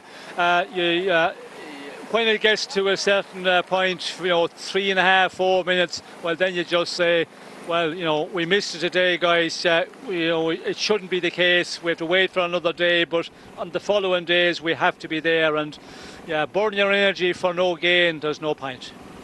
Exactly. I always wonder about it. There's better way to punish guys than starting to fry them up, especially ahead of what is, a difficult race in any account. Tomorrow, Cairo Rail will be in the break because it's a sprinters' day, and that's what they do. An invitational team, as I'm sure you know. Henrik Mas just tucked in as part of this group. A couple of other names that you need to conjure with today, like Walt Poles, see how he goes. Dan Martin as well, of course, and Alexander Vlasov. Change in complexion completely today. 2 minutes and 47. All of a sudden on this climb, the brake started to look a little bit shaky. So who's going to be found behind the green door at the end of the day is anybody's guess. Tenuous link there. They roll up and over the top, and it's Cavani who started off this entire move and has been the main engine room of it, I think, from this angle, hard to see, who rolls over the top. It was. So, long descent to be had right now. If you're good at this sort of thing, you can put some power in the legs. If you're not, then it can be a little bit tense affair. At least it's dry.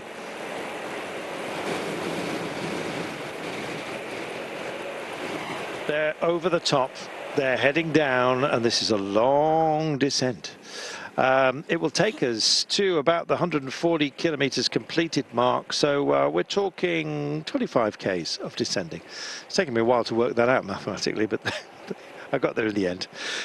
So quite a focused descent, sort of flattening out, but it will be downhill, which will allow them to have some pace, as it will take us to about the 140 to go completed mark, about 23 kilometers from home.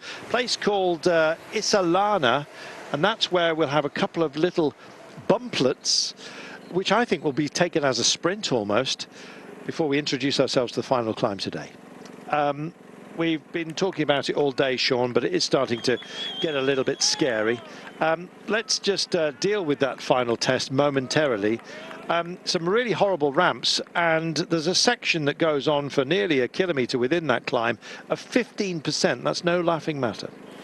No, it's not. This is going to be a real difficult climb, and the way the race is looking at the moment, 2:34 for the breakaway. Unless they, knock off their effort back in the main peloton, but I doubt it very much now. It looks like Movistar want to continue on. And the breakaway, our 7 men here on the descent, it's not going to be easy for them, because if they have 5 or 6 minutes peloton just being controlled by a team of race leader, then they could make the descent with a bit more comfort. But here you have to push on now and see what is going to happen. But yeah, it is under 2.5 minutes, as we can see. Amador is going to the front here to continue on this this pace setting. But yeah, when you look at the situation out front, why do you have to ride Movistar? There's nobody in the general classification of any danger, so just wait for the final climb. And if you want to do something with your team in the GC, take it up 25-30 kilometres from the final climb. Just drive it onto the climb, full on pace, and then on the climb itself keep a very, very high pace for as long as possible. And that's where you put riders under difficulty. But Movistar want to hit it from far out, and maybe that's for Valverde.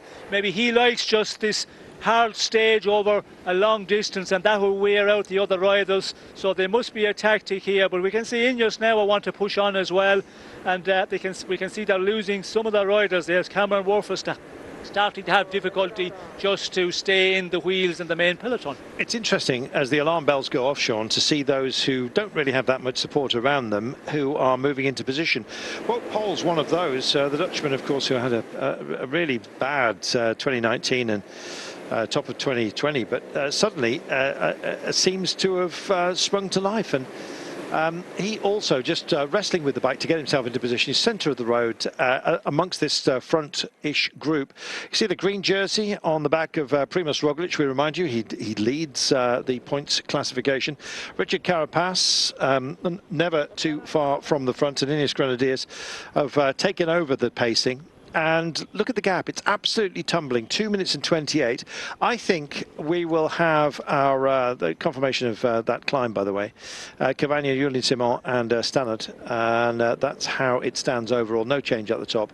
So Guillaume Martin still leads that competition. Lots of points up for grabs at the end today, and if Sepp Kuss can hang with Primož Roglič, he might well pick up some mountains points at the very end, and why would he not? Still no Ifithel climb. I'll just wipe the screen, but we will get one on Sunday when we head to the Angliru, of course. These guys playing with a dry road. It looks a bit patchy, as you can see. That's, I don't think, damp. It's just a question of the fact that the road surface has been laid and repaired, but looks pretty decent, not too heavy, nice decent grip levels without being gravelly. You know the sort of thing I mean. Heavy roads, not nice. As they head round and take on turn after turn, and everyone needs to stay safe and don't get trapped on the inside.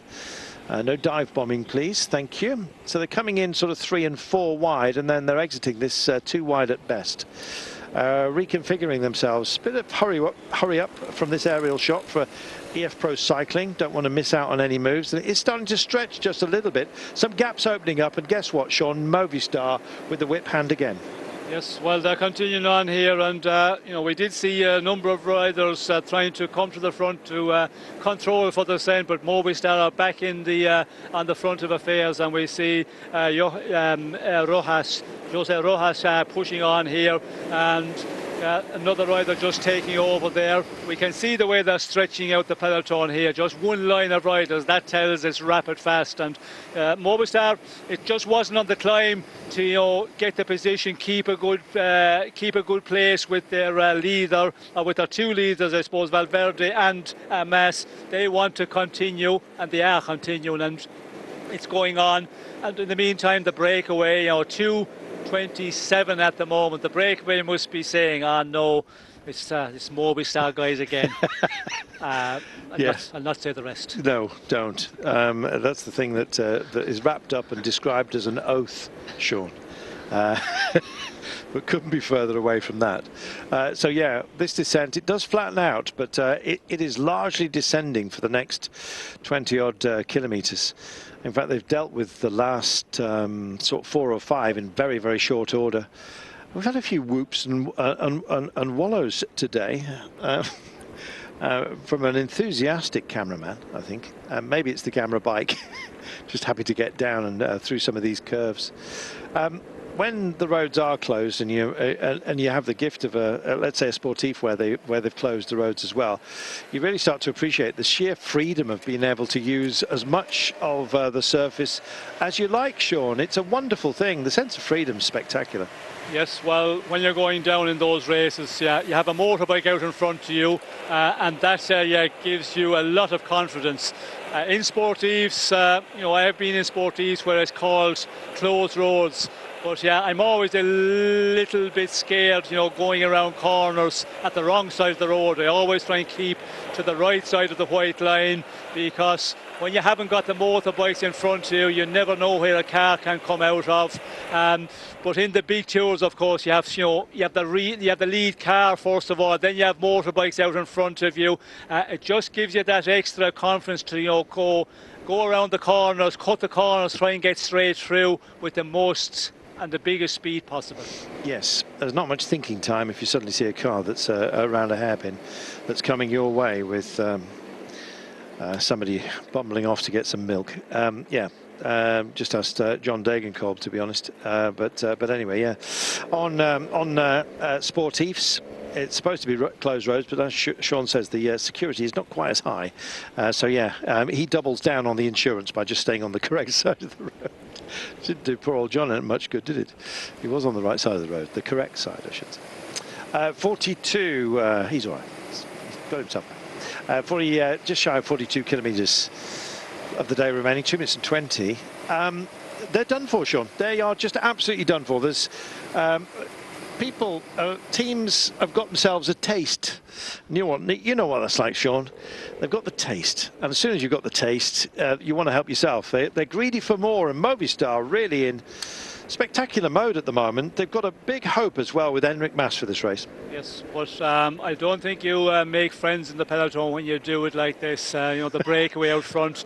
It's happened already. There's other teams who have done it in this race, and there's a time when you can get the payback, and when you need friends in the peloton, sometimes they're not going to be there.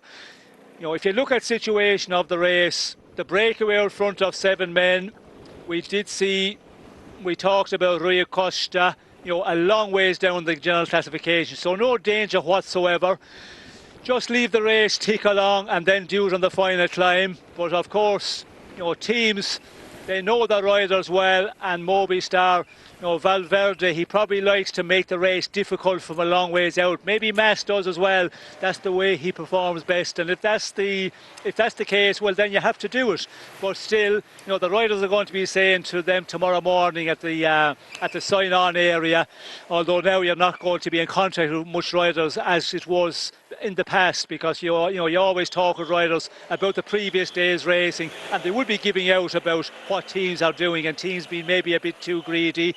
But Movistar certainly are going to just go all the way here and make this breakaway, not have the opportunity to go for the stage honours, and it's going to be more of a battle once again, because now stage is up for grabs normally from somebody in the main peloton. Well, you say they're not making too many friends. I don't think they're bothered, Sean, quite frankly, Movistar. In their mind, they own this race, and it's almost like they lend the titles to other people when it doesn't go their way. And they've had a bit of a drought, haven't they, in terms of results. That was really helped by Marc Soler's victory. But it almost seems like not exactly a sticking plaster. That's a bit unkind to diminish his fantastic result. But it's been a fallow period for them, and they don't like it. Well, try and tell other teams that they own the race, Carlton. And the guys in the breakaway, if you look at Rui Costa, he's going to be he's a rider that's been around a long time, so he's going to be giving out this evening about the Movistar guys. Some of the other riders, Madrazo for example, the guys who really were thinking, well, I could win this stage here, a mountaintop finish. Yeah, Remy Cavagna, I don't think he would be able to match some of the riders who's in the breakaway, but still, when you ride like this with 7 riders for a long time during the stage, sometimes we see results that we're not forecasting. We don't talk this rider up at all. So all the guys in the breakaway are going to be hugely disappointed now that this breakaway didn't go all the way to the finish. But at the end of the day, there is no rule. Of course, Movistar can attack and they can push on in the pace in the peloton at any time you like, pretty much, when it's within the rules. Okay, going through a feed station, you don't attack. When it's riding along at an easier pace, if there's a crash 100 kilometres from the finish, a number of riders go down and the race have been going along at a pretty easy pace, you don't put a number of riders and drive it on there. Those things you're not allowed to do, and it doesn't go down well. But sometimes doing this as well, some of the riders will remember this for later in the race, and if there's a situation where they can make them pay a little bit, it can come back to haunt them. It can. It's interesting, isn't it, what you say about those gentlemen's agreement. We've seen aggression being shown at moments like that by Movistar, notably in the Tour de France as well. Astana, do you remember when Omar Freire pushed on and in the rain, and Roglic came up and just said, look, why don't you just quieten down just a little bit? It didn't do himself any favours that day, Omar Freire. I think there was a few people at that moment started to think a little bit less of him, quite frankly. But Miguel Angel Lopez was the man who suffered that day. Yeah, sometimes you've got to behave yourself, because your reputation, to be honest, can be dented on occasion. I'm not saying there's anything wrong with what Movistar are doing at the moment, by the way, because I am loving it. Just telling you that for free. But yeah, it's like plunging a hot in a blacksmith's forge, plunging a hot piece of metal into the cold water, and suddenly it fizzes and spits and sparks to life. And that's what they give us. And look at this, the gaps are opening up and it makes for fantastic racing, and that's what we've got right now, Sean. They are punishing everybody at the moment. EF Pro Cycling have missed out. They're putting a fire out. Yes, well, we can see there's a number of teams missed out. We can see there with the Ineos Grenadiers, we can see Chris Froome, he's just in a group behind here, trying to get back in. Cameron Wurf also, and those riders, they need him in the front of the peloton. Richard Carapaz needs as many riders as possible. But going back to Movistar, remember last year in the Vuelta when there was a crash and Primož Roglic was in that crash? There was a lot of riders went down. I think Tony Martin was one of the first riders to fall, and Movistar, when we came out of that village, they pushed on, they upped the pace big time. And I said at that moment, I said that wasn't the right thing to do, because they hadn't been riding beforehand. Okay, if you're riding beforehand with a team and you're pushing on for some reason, then there's a crash, you just continue on, but you do not take it up when you're a long ways out from the finish, and it doesn't go down well with a lot of the other teams and the DSs. I remember the day well, and I remember these sort of objections, but they were half-hearted as they were being chastised. They knew. 37.7 kilometres. We're not begrudging them today, though, Sean. This is fantastic. They're killing off a breakaway, 95 seconds only, and they're killing off a challenge of quite a few riders. A lot of Dan Martin's teammates are being found wanted at the moment. Yes, well, we can see they're killing off a lot of riders here, a big group of riders, trying to get back in here. We see, as I said, the Ineos guys, there are a number of them back there, and it looks like this split came on the descent, because over the top you could see that Cameron Wurf seems to be pretty much on the tail end of the peloton. Maybe a split just before the top, because everybody was clinging on for life further down in the peloton. But now we can see the peloton is split into a number of groups, and in the meantime Movistar still drive it on here, and the breakaway 1:26, still that 36 plus kilometres to go. This is going to be a rapid final, and we've had a rapid pace again today, and this race, it's proven to be a real difficult one. I think riders are thinking, well, this is the last race of the year for us all, pretty much. They're going out there and they're just giving it everything. They're not thinking about races to come. Normally in the Vuelta, you have a lot of races to still to come after the Vuelta on the normal days in previous years. So you're probably thinking about those races, but here you know, they're not thinking about that at all, and it's just full gas racing. Loving it. Just under 36 kilometres to go. You can see the fires that are being set all over this mountain by Movistar, and some main players are just struggling to get back in at the moment. They'll get there, but it's how much energy they're burning in the effort to do precisely that. Minute and 20, second by second, it's falling. The gap, that is, to the break from those behind. Bit of double camera work here. They're really going for the art shots, are they not? Oh dear, a bit close as well, boys. Come on. I did notice one of the camera bikes there. Luckily my mic was off because I was busy swearing as he bags the inside line and nearly took down Madrazo, I noticed. So more than a sharp intake of breath. But there you go. Rui Costa just tightening his shoes, a suggestion that he may well try and be last man standing today. In a short while we'll be rejoining our wider Eurosport family. It's good to have you in the secret gang that is uninterrupted along with us for the fun, and fun we're having today. This is absolutely brilliant. So past the milk factory. Must be a milk factory. Could be anything. Could be an aggregate factory. Slightly harder than milk. Welcome back, everybody. Minute and 12 is the gap, so it's well and truly being killed off. And so Moncalvillo is where we are heading, and we're going to be there in pretty short order, to be honest, especially with the what's this Pana Clara. Well, I don't know who Pana Clara is. Pana Clara. Is it Basque? It must be. With the accents a go-go here. But Aqua Minerale. So I thought it was milk, but it turns out to be water. Oh dear. It had a look of a liquid factory. Give me that. Meanwhile, helping themselves, these boys, Valverde, just being wheel guarded at the moment by Enric Mas. Now, they've got something of a conundrum, I guess, Movistar. Valverde, who is, you know, regarded as the patriarch of the team, has moved up into 9th place. Mas himself, of course, is a minute and 7. Valverde and running in 5th place.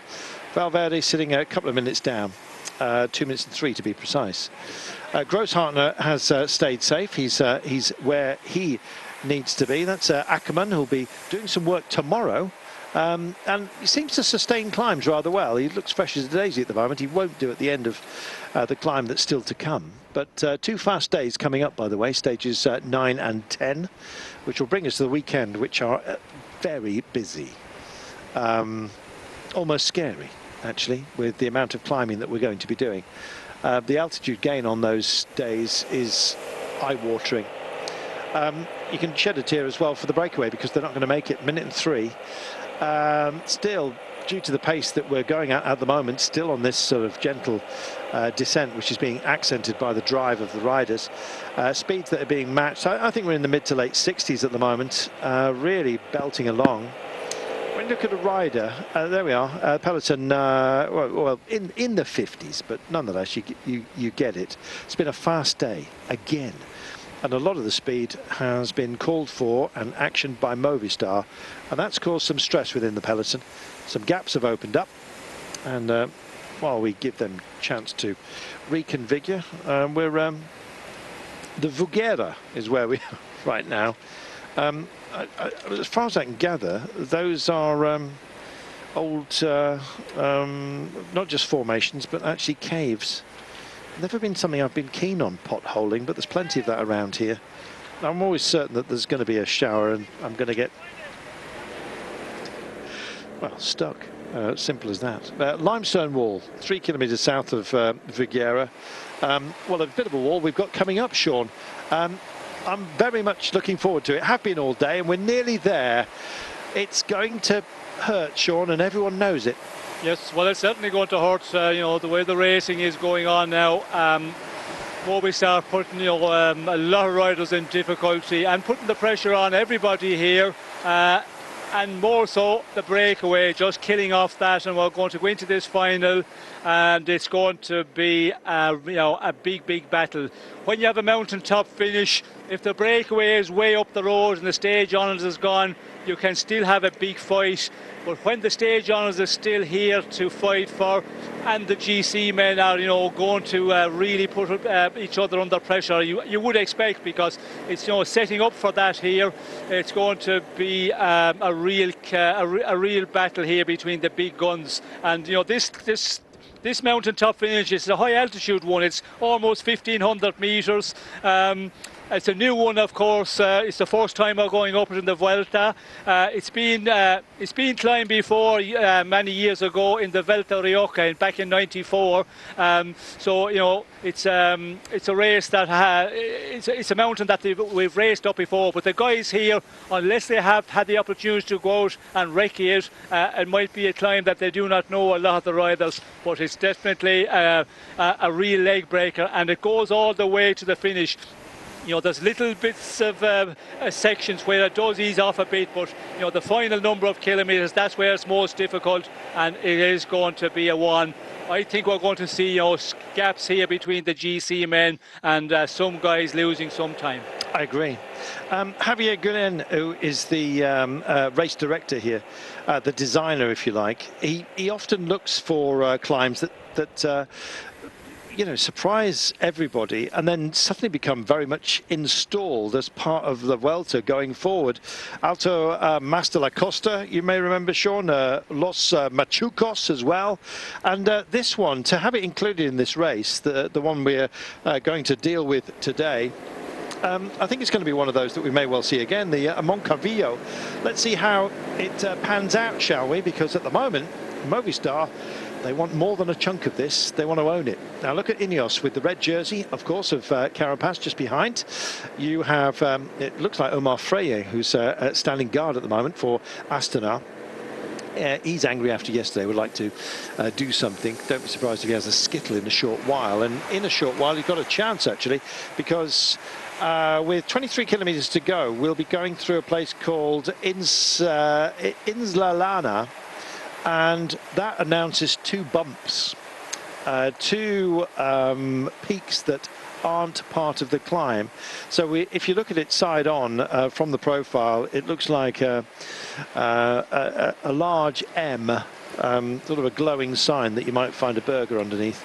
But you get the idea. That's what the map does. That's what the profile does. So we have a couple of little peaklets before spelling the letter M, before we take on our big test today. And a mighty test it is, with really undiminished incline, starting at around 9%, and just getting harder and harder and harder. We're talking 12, 15, maybe even nudging 18% on some of the ramps and twists and turns.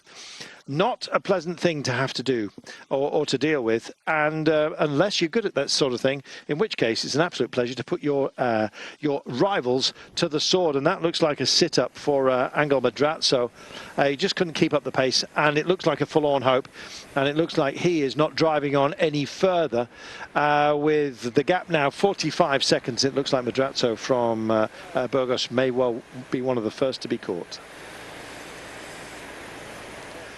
Some brave souls just hiding from the wind, and indeed they've been busy with the stones. There we are. And busy with the picnic by the looks of things. Always good to be on the lee side of the hill. Remember climbing up something like this, Mount Tor, Castleton. And my teacher had a quick look over the top and blew out both of his contact lenses, and so our school trip was spent about the next 2 hours looking for them. It wasn't very exciting, but anyway, we found one of them. There you go. It's Mr. Hook, the metalwork teacher, actually, that takes us up there. Yes, 27.5 kilometres from home, 42 kilometres. The wind may be benign, Sean, but clearly people are hiding from it up on the peaks there, and we're heading for the peaks ourselves. I wonder if it could become a factor. We're on the lee side of the hill at the moment. Well, I think the roads we're on today, there's quite a shelter, as we can see here, this section, trees at both sides, but it was blowing on the the mountain counting point we went over, we could see there was quite a strong wind, but in the valley a lot of the time, you know, you can have the shelter, but on the climb itself you could get sections where it's open a little bit. I'm not too sure of this climb because of being a new one. Is there some open sections on it, and if there is, you know, we could see it causing problems, but the gradient of this final climb up here, I think that is going to be the most testing part, because it is getting more difficult as we go up. And you know, we can see there Movistar again, they have just blown this race apart. They've blown the peloton, and you know, a lot of riders we see there that have lost contact on the climb but also on the descent because of the pace they were setting there, and it's going to go, you know, all the way now to the bottom of the climb. And it'll be an interesting one. How much more can Movistar do when we get onto the final climb? Will they have the manpower to continue on? We did see it on Sunday stage where they rode, you know, so much before the climb, but they were also, you know, very active on the climb itself and being able to continue on. But this is a super fast and a super difficult run into the final climb of the day. It is. Well, Paul's just lingering at the back of this group at the moment, trading some thoughts with Jash Sutterlin from Team Sunweb. Wout Poels, the Dutchman in the papaya and lipstick and black of Bahrain McLaren.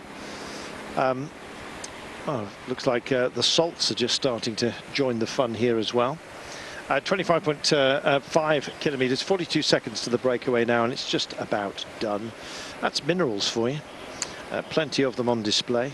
I guess that's where in the caves you'll get your stalactites and stalagmites. You know the difference.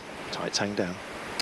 Meanwhile, 43, that's how we were told to remember it. There you go. And the vultures, Sean, are starting to be seen for the first time, and they really are. Yes, well, we can see there, and let's hope that the riders get through safe here, because there's a lot of riders, you know, further back the road suffering here because of this real killer of a pace being set by the Movistar boys. And we can see the way the break, it's just the advantage, you know, coming down so quickly, but they're still continuing on to work well together, considering they've only just under 45 seconds here.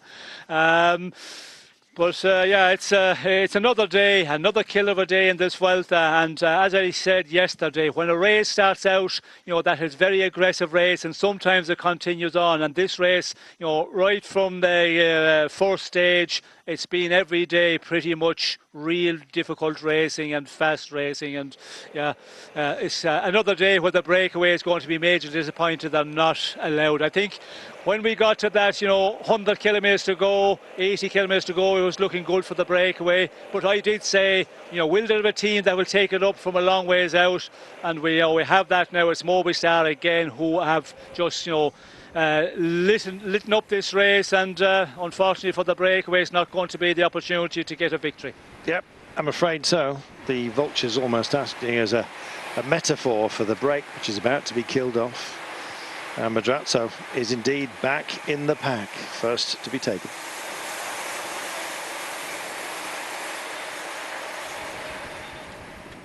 Get yourself ready. Just what will the DSs be? So, I mean, I guess they've said their piece, haven't they? What advice can you offer up at a moment such as this, apart from stay flexible and stay strong? In depending on what strategy other teams are imposing on you at the moment, it's the will of Movistar that everyone's bending to, Sean.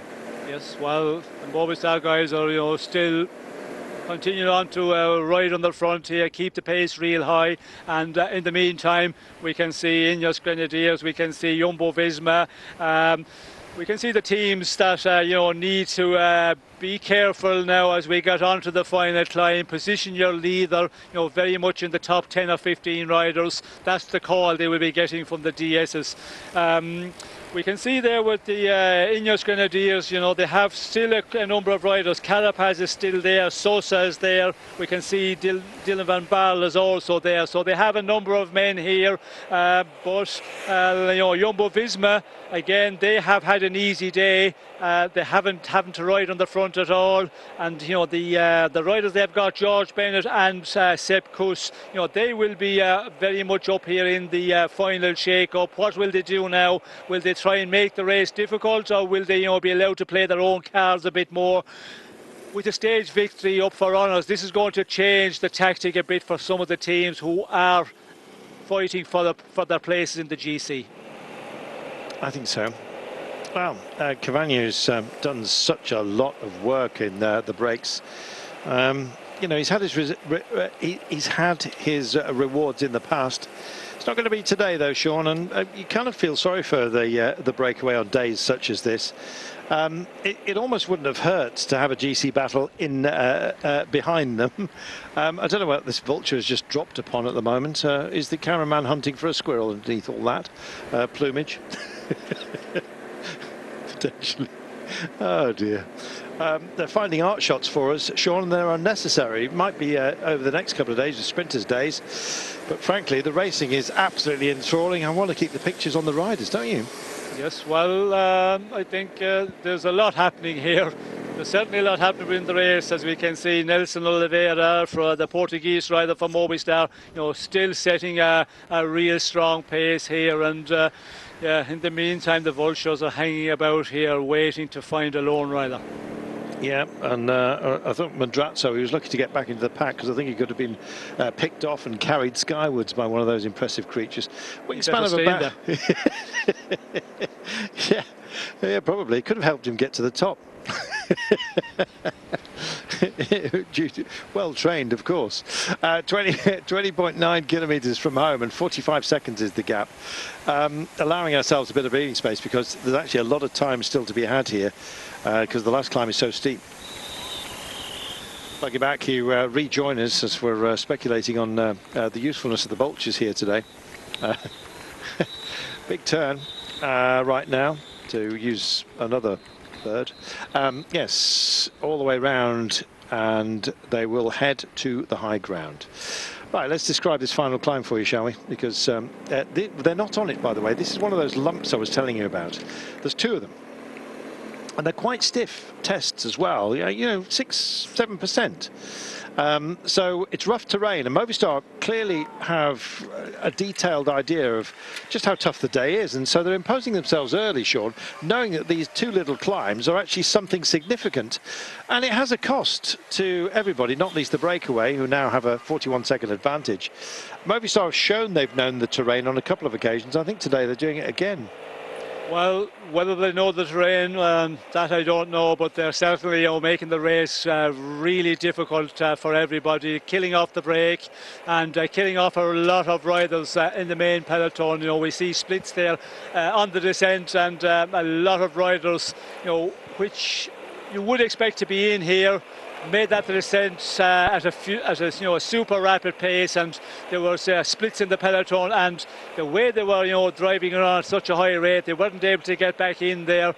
And now we're coming into, you know, this final 20 kilometres, and still it's Movistar setting this super fast pace on the front of the peloton, and they're going to go all the way and onto the final climb. That is their plan of action, and they're executing it real well at the moment.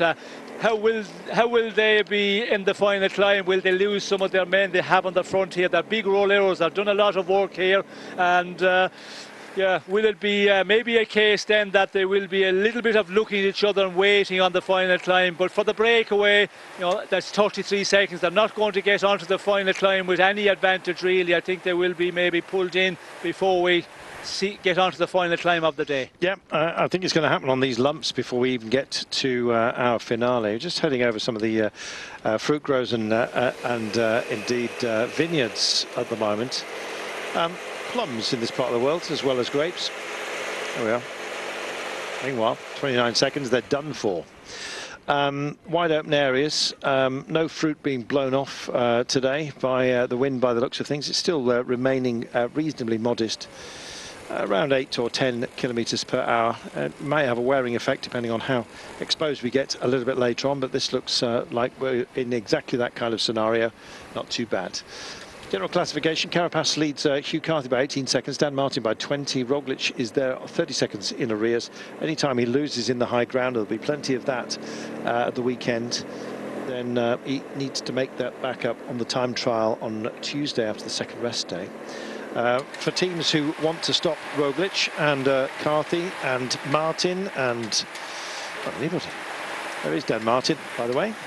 still functioning brilliantly. Got a stage win, Sean. The tears came, both for he and us. Great to see.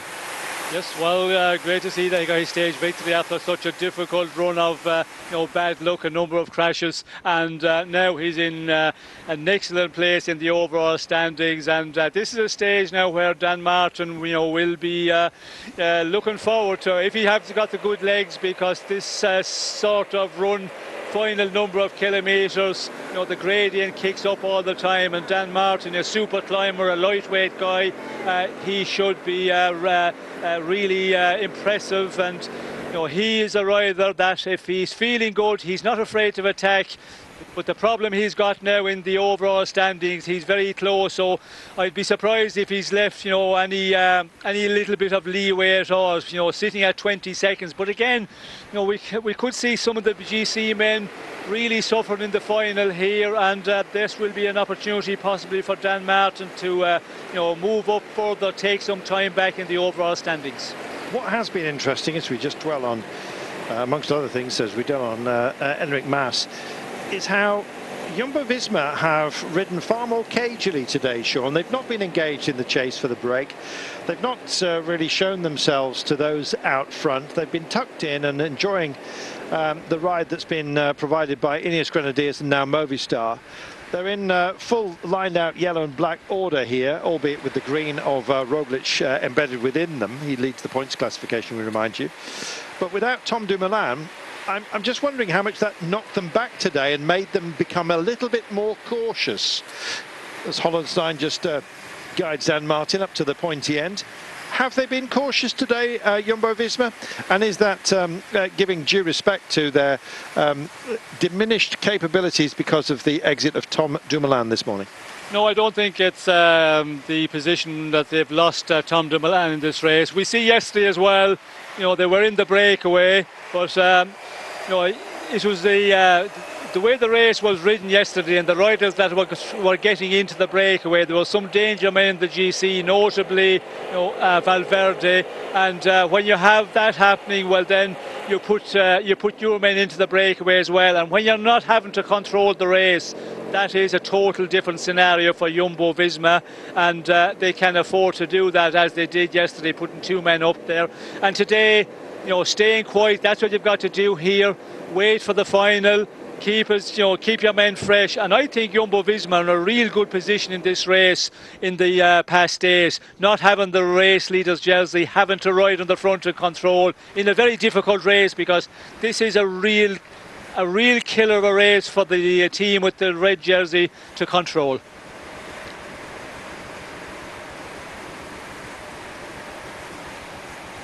Just moving up on the barriers on the left-hand side of the roads are Bora Hansgrohe, getting up Felix Grosshartner into a good position. It's almost the unmentioned, I think he is, running in sixth place behind Enric Mas.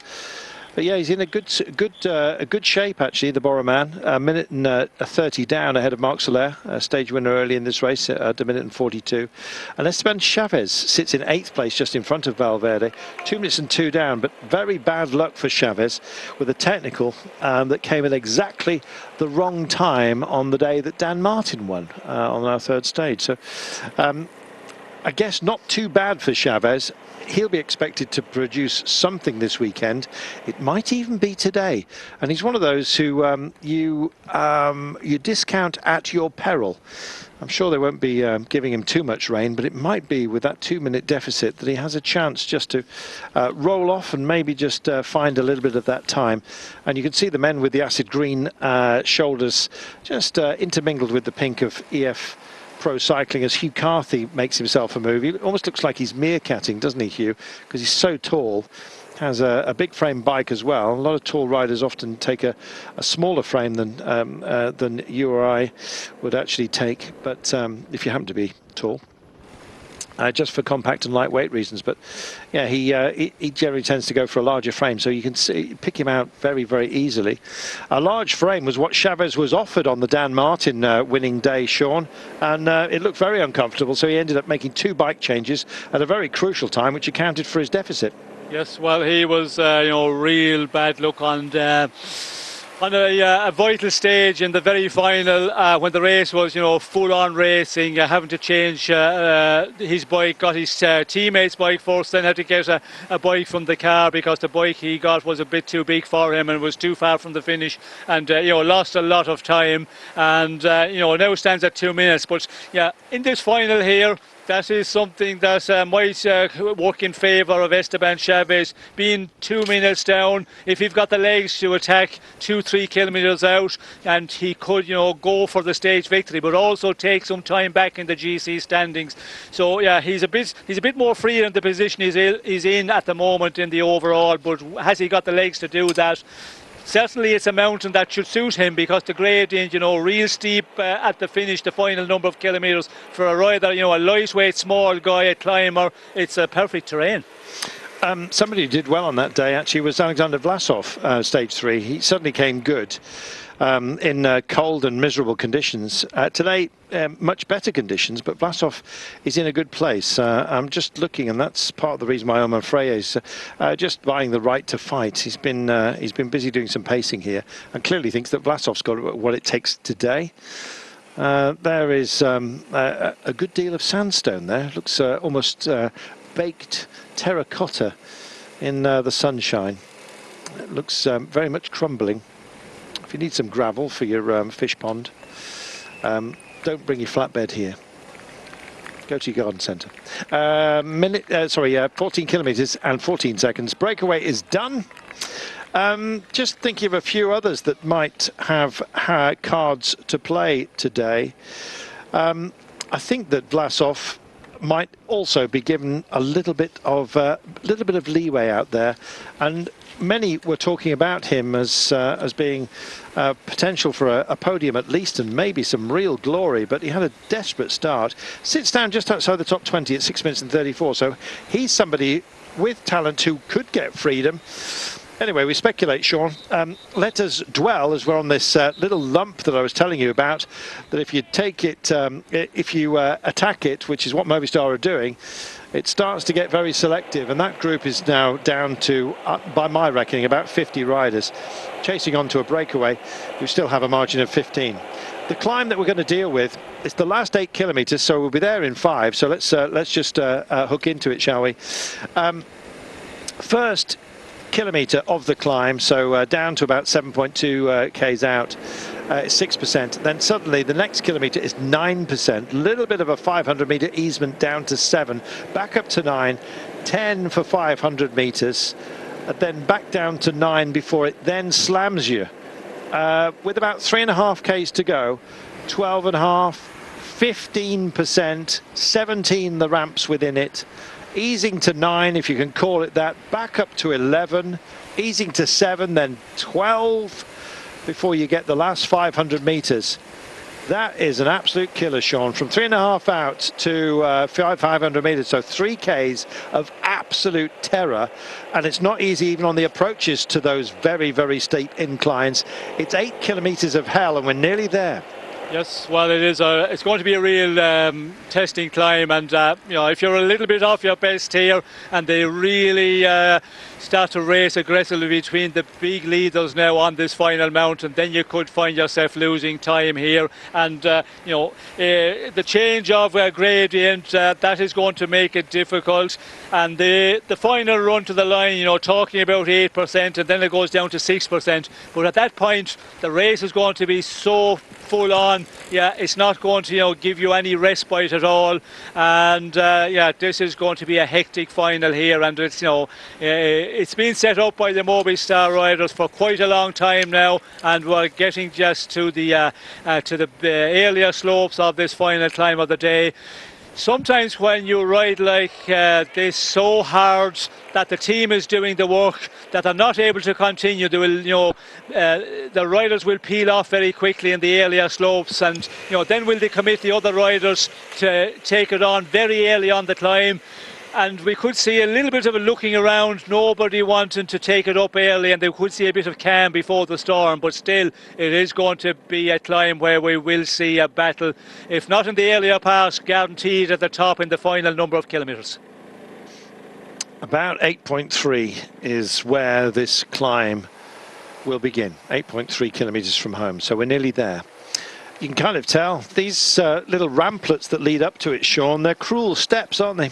Well, yeah, cruel for some, maybe not so cruel for others. If you're really in good shape here and you're sitting, behind the team of Movistar, and you have a number of teammates around you, like we see Primož Roglic here, Jumbo-Visma, and you're on a good day and you've got the good legs, well then, you're happy and you're confident that you can do something. But if you're a man who's in the GC standings, maybe in the top 10 or 15 riders, and you want to hold in there and you're hanging a bit here in this group, down towards the rear, then it's not a good place to be at all, because it's just going to get more and more difficult as you go further into the end of the stage. Beautiful fields here, just every single inch of them, it looks remains touched by human hand, but beautiful nonetheless. Agriculture can be enthralling, all down to hard work, and an awful lot has been put in today by Movistar, and I just hope that for their sakes they get their just reward. I think it's going to be for Enric Mas to do something special, unless Valverde is getting greedy. Rui Costa just wound in as the breakaway go for last man standing status, and it looks like Benjamin Dibble is the man who's set off to achieve that. We'll wait and see who indeed are the last stand. of Wolf, I think, is going to give it a good old roll as well. So there is the Portuguese champion, just on the left-hand side of your screen. Quite a difficult man to be in a break with. He's, I've heard that quite unpopular, but I've always found him perfectly pleasant. There we are. De Wolf and Dibble it is that go for it. I think he pronounces it Dibble, as in Top Cat. Might be Dieball, but I imagine, being an Aussie, it's just Dibble. It's Dibble, mate. I must ask him. 10.4 kilometres from home. That's the first time I've ever had a Top Cat reference. Well, my favourite cat was called Benny, but anyway. Back downstairs from this view, and they're ejecting all the bottles here with only 10.2 kilometres to go. I wonder about the sense of that. Don't give away all your resources. They just wind in Rob Stannard, who's done a good job out front, the 22-year-old. There he is, and his team will be working for Esteban Chavez. I'm looking forward to seeing how Chavez goes today. Be emotional if he nabs a win and gets himself back into a challenging position. 10 Ks to go. We're nearly at the climb. Yes, I know we're climbing, but it's not categorized just yet. Stay in your box just for now, and then the attack dogs can be released any moment, and they will be. Oh gosh, I daren't ask you who's your pick, Sean, but I'm going to do anyway, because it's such an open book, isn't it? Yes, well, it's definitely a very open book here, and yeah, finding it difficult. I maybe would say Seb Kuss might be the one who will be allowed, to have a go here. He's certainly on super form in the past, and unless the team of Primož Roglic, Jumbo-Visma have a tactic here where they want to drive it on, of course Seb Kuss will be put into that duty and just set at that infernal pace with the other man George Bennett here. But if they play the cards, number of riders within that team, then he could be a one, could take the stage honours at the end. Saw Jose Herrada and Victor Lafay though, was busy yesterday, but for Cofidis. But yeah, it's going to be the principal actors, I think, that come to the fore. The sun picking out between the clouds, almost spotlit some rather beautiful jardinage. I'll be waving to the helicopter in a moment, but maybe it's the chopper pilot's home. There's 9.1 kilometres to go. Can we please get back to the racing? Nice bell tower, but you know what I mean? Yes, terracotta piping tower, flying buttresses, Robinia, miniature cypress trees. Thank you. Here we are. I knew I'd put the arm up their back. There's still a long way to go, Sean, because of the incline we're dealing with. This story far from told. Yes, well, it's It's all to be played for here at the moment. As we can see, they come just under 9 kilometres to go. We're going to have a 25 plus minute or about that to get to the top of this climb. Who will be the strongest? And a new climb for a lot of the riders, as I mentioned earlier in our programme. It's one of the ones that, Vuelta, they go out and they find these new climbs. It was in the Vuelta Rioja back in '94, and Jose Maria Jimenez won from Alex Zola, and so it's a climb. Just wondering, the surface back then, has it been resurfaced that pretty quickly? It looks to be pretty okay surface for the moment. That's also very important as we see the peloton just go on to the beginning slopes of this final climb, the Moncalvillo. Moncalvillo. Yeah. Moncalvillo. There it is. Keep going, Sean. You get there in the end. I think you've done it. I think you've nailed it. 15% at the midway section. That's the halfway of hurt. The rest of it gets more and more difficult. They have relayed it once they knew that they were going to be on the telly. No centre lines here, and thankfully it is dry, because otherwise it could be absolutely lethal. I think Hugh Carthy's going to have a great day today. There you go. I've said it. It's his kind of diesel climb. I'm just going to love watching him, regardless of everybody else. I just want to see Hugh go well. But then again, Dan Martin likewise. Chavez is another story with a great backstory to it as well. Looking down, there's so many hopefuls here. There's Roglic in the green jersey, the red jersey of Carapaz with two of his team just in front of him. There's Mas in the white jersey as well. All the big names are here. Sean, should we have a dig?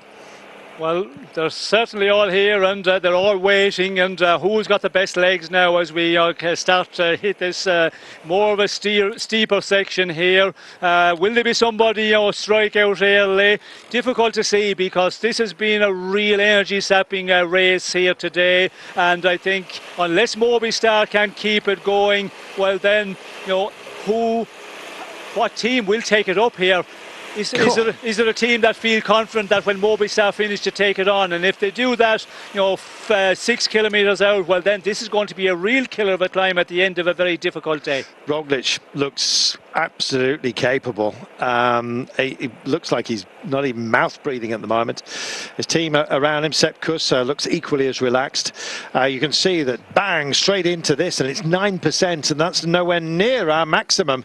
Can you imagine when you start to get up towards double that? For goodness sake, how cruel is the design of today? They're weaving all over the place. That's Davide Formolo just starting to fade. Others as well just getting found out. De Wolf, who was part of the breakaway, just ebbing as Movistar flow.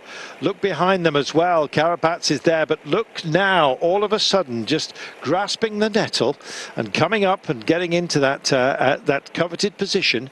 The green jersey of Roglic with two of his teammates around him, three in fact. And here's Hugh Carthy just leading his own men up here. So in terms of support, he's doing it for himself. I must look in the mirror at the moment and think, yeah, we've got it. Here we are, 17 kilometres per hour. That's actually quite a pace as you come up on an incline such as this. It's taking a toll on some very, very good riders as they've done their turn. 7 kilometres to go. And so we are going to ease back down to 7%. But only for 500 metres before wham, we'll be straight back into the 9s, the 10s, and then further up this mountain, 15s, 18s.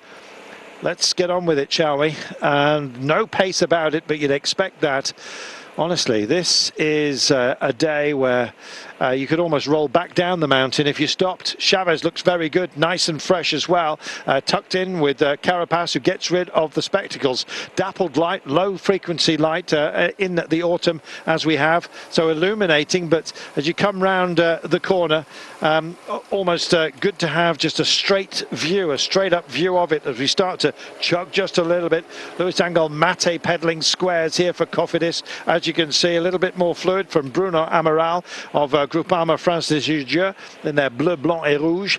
Meanwhile, Valverde, not working for himself today, but I think working over the field on behalf of Enric Mas. But you know what? If by default he gets a good finish himself, then so be it. Soler in here as well, and you can see Van Baal still working hard. Meanwhile, that's on behalf of Carapaz, of course. Looking back within this group, there is Roglic in the green jersey, and he almost on now guiding up his two teammates. He may well call on them a bit later, but doesn't want to miss out just in case anyone pushes on, and that's what Valverde's doing. This is fantastic. Well, he turned back the clock yesterday. He's turning the wheel right now, and it's almost a torture wheel, isn't it? Everybody else is on the rack, and he's the man in charge of the big turning circle. Hugh Carthy knows the danger and goes over towards the barriers and just starts to set himself a tempo. Running out of allies here as Dylan Van Baal again suddenly brings himself up towards the fore, but Valverde setting an infernal pace, and the question is who's got the capabilities of matching it. And after saving their resources all day, Jumbo-Visma are the ones that are set off on the chase, and likewise on behalf of Carapaz, Amador does a great turn yet again, but Hugh Carthy tucked in, Chavez also there. It's thinning out to the great, Sean. Yes, we can see there, Valverde just puts in an acceleration, pulls away there, but Robert Ressing from Jumbo-Visma taking it on there, and not panic at all, just keep a strong pace. We did see Amador there, he was looking when Valverde went, wasn't concerned at all about chasing him, or maybe just didn't feel that he was able to do it. But at this point, plus 6 kilometres out, 6.5 when Valverde went in the attack, it's not surprising that there was no reaction at all from any of the favourites here. Leave your teammates do it, and just play the waiting game. There's still lots of time here to really do something, as we can see Gessing continuing on to set this very fast pace.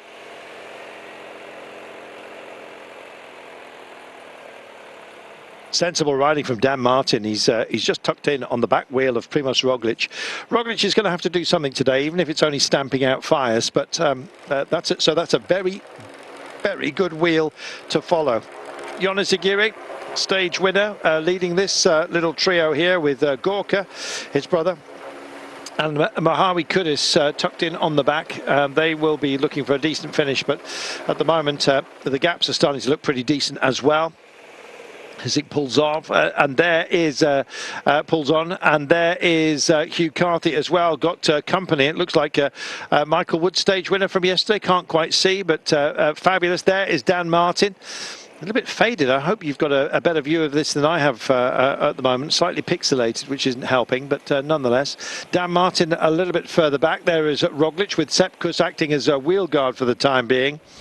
I'm wondering if all this setup work that's been done by Movistar, just what Enric Mas can actually do with it, Sean. What do you think? Well, it's going to be an interesting one. Valverde wanted to keep this pace real high, and he tried to just push on a bit, but he was covered pretty quickly by the Jumbo-Visma and Gessing. But we can see there, the Astana rider Gorka Zagiri, he's in 14th position, only 3:19 down. Like, he wants to stay there, but he's starting to lose contact already, and we're still 5.5 to the finish here. So that tells you, this pace, this race today is taking its toll on a lot of real good riders who are in good form, because to be in the position of 14th overall at this point in the race, you have to be in very good condition. But this race is proven to be a real killer for some riders. Well, Roglic has got the man on the front, and he's got 3 with him as well. So if the absence or the exit of Tom Dumoulin due to fatigue has had an impact, they have done rather well. This is Hofstetter, who's done a big turn in the foothills. Interesting as well to see Chapuisat of AG Tour Le Mondial still in a very good position. Likewise, Felix Grosshartner from Bora Hansgrohe, as Chapuisat just takes himself a late gel here. You never know when your resources may well be depleted. There is Valverde just bouncing into position. Hugh Carthy still looking fresh, drifting over to the side of the road, asking for a little bit of help here. But Hugh looks terrific today, Sean. Yes, well, he's looking good for the moment, and we can see they're starting to push on. Is that Woods starting to push on? But an interesting one, we see Max Soler there on the very rear of this group from the Movistar team, who is, 7th position. So again, we're seeing riders who are very much up in the general, but it's EF Pro Cycling who are the one to push on here, as we see Robert Hessing, his day is done. Yep, super work by Hessing. Still riding on. Up ahead of him is Hofstadter. Hessing dug a little bit deeper, and there he is done. Thank you very much. Task complete. Meanwhile, check this out, Sean. Hugh Carthy now has demanded the pace. Yes, well, this is an interesting one that tells that Hugh Carthy must be very confident. Still 4.8 to go here, and we're seeing, riders just getting blown out the rear door. We see Cataneo from Duconi Quickstep there, who is also very much up on the general classification. Just 3:45 down. It is hitting the riders early, because at this point, just under 5 kilometres to go, I think we will see some of the more big GC contenders having difficulty in the end. We see an Ineos rider here, Sosa, also having difficulty, and that tells how difficult it is, because this guy, he's a super climber. He's a rider here should be staying with Carapaz to the very end of this stage. Yes, he should be. He's almost a default GC choice, actually, Ivan Sosa, but not riding like that. And Hugh Carthy has another look. Look at Carapaz, almost that knife between his teeth kind of look. Is Kuss here as well, just coming up alongside his team leader, the man in the green jersey, Primož Roglic, who's sustaining it very well at the moment. Bouncing alongside him, the red jersey of the leader's jersey on the back of Richard Carapaz, something that Primož Roglic would like back at any time. Dan Martin still within that group. No longer there is David de la Cruz, as you can see. And this is Nico Schultz, who is working for Chavez.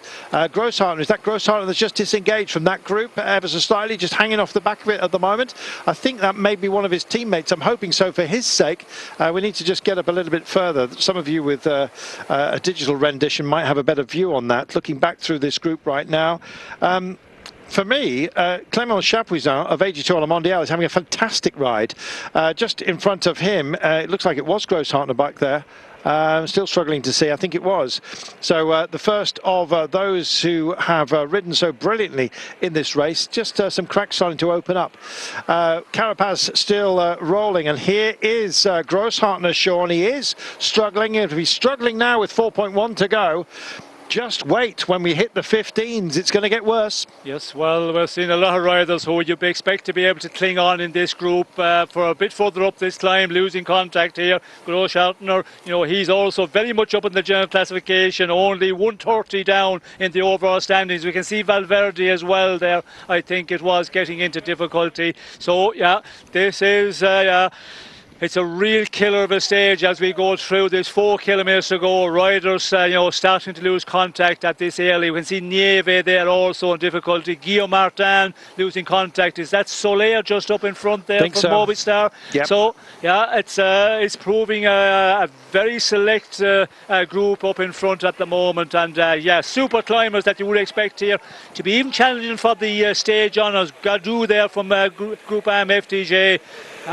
This is really thinning down quickly. Dan Martin is here. He's got Chavez, who's really grimacing on his back wheel. We're looking at Mas as well, Enric Mas, just next to Seb Kuss, who's bouncing nicely in the yellow and black. But at the moment, Hugh Carthy looks absolutely spectacular. Camera just struggling to focus on these guys, such is the pace that they're generating. You need to invest in some autofocus, for goodness sake. 17 seconds back to the polka dot jersey group. So the polka dot jersey, of course, being with Guillaume Martin, that doesn't bode well. Hugh Carthy just about to take the reins, and at that moment we'll see whether he can guide his little trotting cabbage right to the top. Let's see, 3.6 kilometres to go, and this is where it really starts to hurt. Hugh Hugh Carthy's picked it up. He's got company, and it's got to be Kuss, surely, who has been capable of going with him. There's Carapaz. It's Sepp Kuss with him. So Hugh Carthy into the sunshine. Fantastic. He's chosen the right lenses here. Some of those who've gone for none, like Enric Mas, must be blinded by this. Not just the sunshine, but the performance of Hugh Carthy. Sepp Kuss staying on his wheel, which is giving a little bit of respite to Primož Roglic. He doesn't have to chase on in arrears. But Hugh Carthy is reaching out for this, Sean, and that's fantastic. That's got to be 10 bike lengths and more. Yes, well he is, but he's sitting out early, and it all depends now what Carapaz have here, as he's setting the pace and the other riders follow. We can see Wout Poels here and Dan Martin. Of course, Dan Martin goes for it and asks the question, who's got the answer? It's Vlasov that's going to fold over and try and close that gap as well. So 3-2-1 Vlasov, he's gone as well as Dan Martin. Will look through and have a look at this. Here, Motorcycle just screening them at the moment for the gap. Oh, and it's all getting to be very difficult. And Chavez just at the moment starting to struggle on these inclines of 15% that we hit around about this margin. It's a nightmare sometimes from which I'm sure he would like to wake up. But at the moment, the man who's dreaming is out front, and maybe of glory. It's Hugh Carthy that pushes on with Sepp Kuss, who ain't going to come round for anybody. There's Dan Martin with Vlasov just on his back wheel, who's suddenly reinvigorated. That's the red jersey of Carapaz. All the jersey, well, three of them are there with, of course, the points jersey on the back of Roglic, the green jersey, and the white jersey of Enric Mas also engaged in the game. And what a game it is. Oh, 3.1 kilometres to go for Chavez. The bike's just making a nuisance of themselves, and others starting to wilt. Well, Poels, a big man who can drive into corners, races clever, and finally just racing well, which is great to see, and a wonder to be able to say. Dan Martin's been tagged, and Hugh Carthy, can he go again? He's still got Kuss with him, and there'll be bonus seconds up for grabs at the line, and Kuss may well prove to be the heartbreaker here, because Carthy's going to be forced to do all the work himself, which will allow a fresher Kuss to come through and do some damage a little bit later on. Michael Woods, who's done some great work on behalf of Carthy, did some great work on behalf of himself yesterday, just found at the back here. Meanwhile, others struggling just a little bit. George Bennett found as part of this group as well. And here is Hugh Carthy pushing on inexorably. 2.8 kilometres to go, Sean, but still a long way with these kind of inclines. And look at the damage. Yes, well, this is going to be a long one, and it's going to go on forever, as we can see. It's still Carapaz riding on the front here. The danger one is now for Carapaz. Roglic, he has a man up front, Sepp Kuss. So if he makes the move across, that could be a danger one for the red jersey. We talk about burning resources, and at moments like this, really it's Enric Mas, whose team did much of the chasing work, and of course Ineos Grenadiers, who now have an isolated Richard Carapaz. We knew that this would be the case, but the abundance of riches within Jumbo-Visma, even without Tom Dumoulin on some of the opening slopes, out of this race due to fatigue, and Hugh Carthy weaves over to the side of the road, and Sepp Kuss strikes out. He wants to stay in this position, allowing Roglic to bide his time, and Carthy goes back to the group, and Sepp Kuss has headed off, and it's Carapaz that goes, and of course Roglic goes with him. So this is that fantastic moment where you've got a teammate up front, you can issue the old 1-2, you're going to force Richard Carapaz to come through, and he does so, and he sails by. Roglic, the fresher of them, is going to be on his back wheel. Now then, how will that one duke it out? Vlasov now just picks up and leaves Enric Mas behind. Again, Enric Mas gets found out today. Maybe too much work too soon and too long for Movistar. Maybe this is great timing by Richard Carapaz, but he's got company, and Hugh Carthy hasn't finished yet at all. He's bridging over to them, so the three principals are there, and they're just about to be joined by Dan Martin as well, who doesn't mind a ramp or two himself, as you can see. Carapaz starting to grind with 2.3 kilometres out, just coming to the end of the 15% section, down to 9.2, and then kicks back up to 11 and 12 before we get to the end. Big impact, Sean, by the inclines here. Yes, well, the incline is really, blowing everything apart here. We can see, riders just scattered all over this section of road here. And Carapaz, he feels confident because, it's about just inside the 2.5 to go. He pushes off after chasing, for quite a while on the front of this group. But Roglic, following him here. And we can see riders just scattered all over this mountain here. Enric Mas having difficulty staying with the pace. We can see Dan Martin just up in front there with Hugh Carty, Vlasov here, and Seb Kuss who put in that attack. But it's the man of the leadership here who has put it up to everybody, and it looks like that. I think Roglic is just happy to stay in the wheel of the red jersey for the moment. I think so. I think if it was to finish like this, I think that would go down as a victory for Roglic on this kind of incline. He's got to get through a weekend where he's going to get punished by those who can take on sheer Alpine-style inclines, possibly a little bit better than he, but he's a master time trialist. And of course, a great all-rounder, which you have to be in the Grand Tours, with all the credentials that he has. But at the moment, the big question is being posed by Richard Carapaz, and he is staying with him. How much of a free ride he's going to get? He's not going to be tempted to come round him. He's still got Seb Kuss, albeit having just dropped back ever so slightly. Dan Martin and Hugh Carthy are wrestling the terrain together as a duo, and in fact it's become a trio right now. Dan Martin's just dropped back, but Hugh Carthy has got himself back in. Here comes Vlasov. Big threat to today. They won't necessarily chase down Vlasov because of the deficit that he has overall. There he is in the Astana blue, just coming up to the white and blue striped sash of Israel Startup Nation and Dan Martin. Martin's got back on. We have a quintet at the moment. It's Roglic that now is setting the pace. Flicks the elbow out as if to ask for a share of duty from Richard Carapaz. And he's not going to be offered a turn, I don't think. Not when they come into this bend. And here comes Hugh Carthy, wide around the outside, having another look. And here goes Vlasov. Now then, they won't necessarily be tempted to chase this man. And away he's gone, Sean. And I think this is a winning move for him. So it's all going to be about the GC men. There, Hugh Carthy kind of thought about it, but thought better of it. And this quartet, the four principals all together, that's what you want. But how much time can Vlasov take back? And is this a reinvigoration of his challenge, Sean? Well, this is for stage victory, first of all, because he's over 6 minutes down the GC standing, so he's going to be allowed a little bit of more leeway than the other riders here in this leading group. But we can see, again, Carapaz is continuing on to set the pace here. But Roglic, he wanted to push on. And, of course, when you look at the GC standings, Enric Mas, I suppose, when you think about the time trial coming up, which is a long way out, Enric Mas is a real good time trial. So Carapaz probably think, getting orders, this is an opportunity to take some time from the stronger time trials, but in the meantime Vlasov is just riding away here. But still 1.3 kilometers to go. Is there somebody here in this four-man chase group can put up a real strong final 800 metres, 700 metres? They could still claw him back. Don't think it's going to happen, Sean. Suddenly it's easing ever so slightly down to 6.7%. Finishes at 5%, but he's in the hoardings right now. Hasn't quite seen the Flamme Rouge. Vlasov is, I think, going to take today. It's going to be a private battle between those in his wake.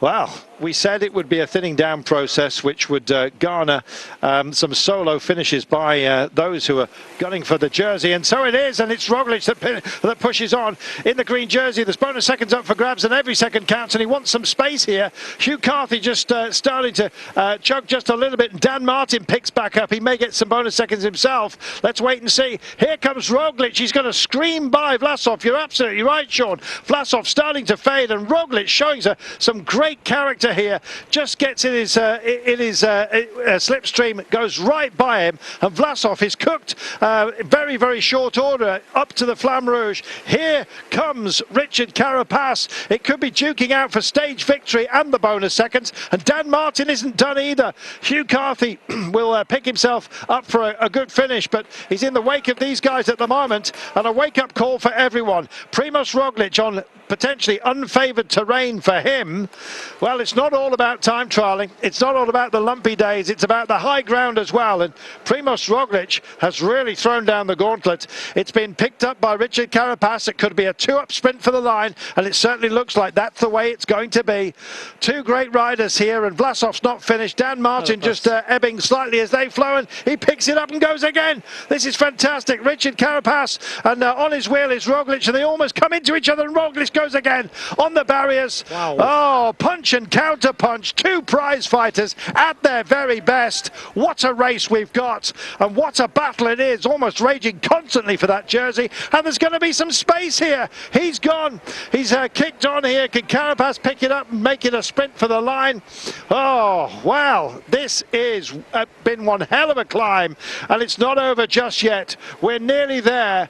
Riders all over this mountain, but the two principals up front, they're the only two who have shared the leader's jersey. At the moment, it's on the back of Richard Carapaz. Roglič loves green, but he'd like to turn it into red. It may not happen today, but he's going to get closer to retaking that. What a fantastic day with two riders at their very best, given a stage to perform on, and they have been in the spotlight. Dan Martin and Vlasov still wrestling for that podium place on the day. It looks like Carapaz is going to be beaten here by Primož Roglič. Aptly named Primo amongst everybody here, and it was a very select group that took on this test, and he has stood up to it, Sean. He's been scrutinised. He has made the day his own. Richard Carapaz and here are the main players in this race, let there be no doubt, but there is so much of this tale still to be told. But you have to say no more than chapeau to the way they have ridden today, and Primož Roglič is going to hit the line first. Now watch that clock for the gap. 8 seconds was his finishing time there as it rolls on. In fact, they've gone and jammed it at the finish line just to spoil our fun. Sean busy counting back as Carapaz comes to the line right now. He'll take 6 bonus seconds. Dan Martin going to finish in 3rd place. Vlasov, who I thought they'd got this wrapped up, just faded towards the Flamme Rouge as predicted by Sean. And there is Hugh Carthy as well with a fantastic performance. You've got to say, by Wout Poels, is going to grind out a fantastic finish here as well. Carthy finishes now, Wout Poels, and then the rest. Gosh. Mas coming over the crest of the hill here. He's going to be with Sepp Kuss by the end, but what an amazing race, Sean, today. What a fabulous stage, and what a great winner. Well, what heavyweight punches were being thrown there on that final climb, the final number of kilometres, as we see Mas coming over here, 57 seconds approximately down. But yeah, you know, Carapaz puts in an attack, Roglič puts in an attack, you know, the other gets back and he attacks over the top. What a battle there, and you know, they were just what, you know, a magnificent fight between the big contenders, and Carapaz losing approximately 14 seconds, I reckon, in or about there, and Roglič taking, you know, a couple of seconds bonification as well, and we can see Dan Martin about 19 seconds down on Roglič, but Enric Mas 57 seconds roughly down there. He's the one, you know, losing big time, and we can see here just coming over in 1s and 2s, as we talked about in the earlier part. The way this race have been going, the difficulty of the climb, everybody scattered over this mountain in the last couple of kilometres. Gosh. Chapuisat came over the line a few moments ago, as you saw. As Sean says, riders' ambitions just littered like wreckage down this mountain. And the wrecking ball was swung by both Carapaz and the day's winner, Primož Roglič. What a toe-to-toe fight we have had today. Guillaume Martin, King of the Mountains, comes across the line. Don't think he's going to get any mountains points on this category 1. If he does, then it's just going to be minor points today. Sepp Kuss might well retake the mountains jersey. It's tight at the top of that competition, by the way, but really our concern is what Roglič has done today. What he's done is he has just reminded everybody of his greatness, Sean. He is one heck of a talent, and it's an absolute blessing to have him. Well, he's after taking roughly in or about 20 seconds back on the race leader, Carapaz, and that is a big chunk of time already on this mountain.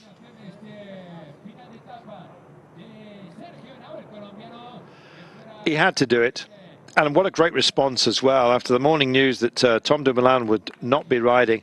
And he did a late celebration. I think his arms went up after the line, Sean. That's a pro.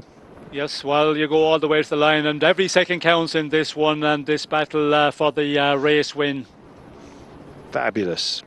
Roglic, an advantage of 13 seconds, factor in another 4 because of 10, 6 and 4 at the line. Dan Martin picking up 4 bonus seconds there.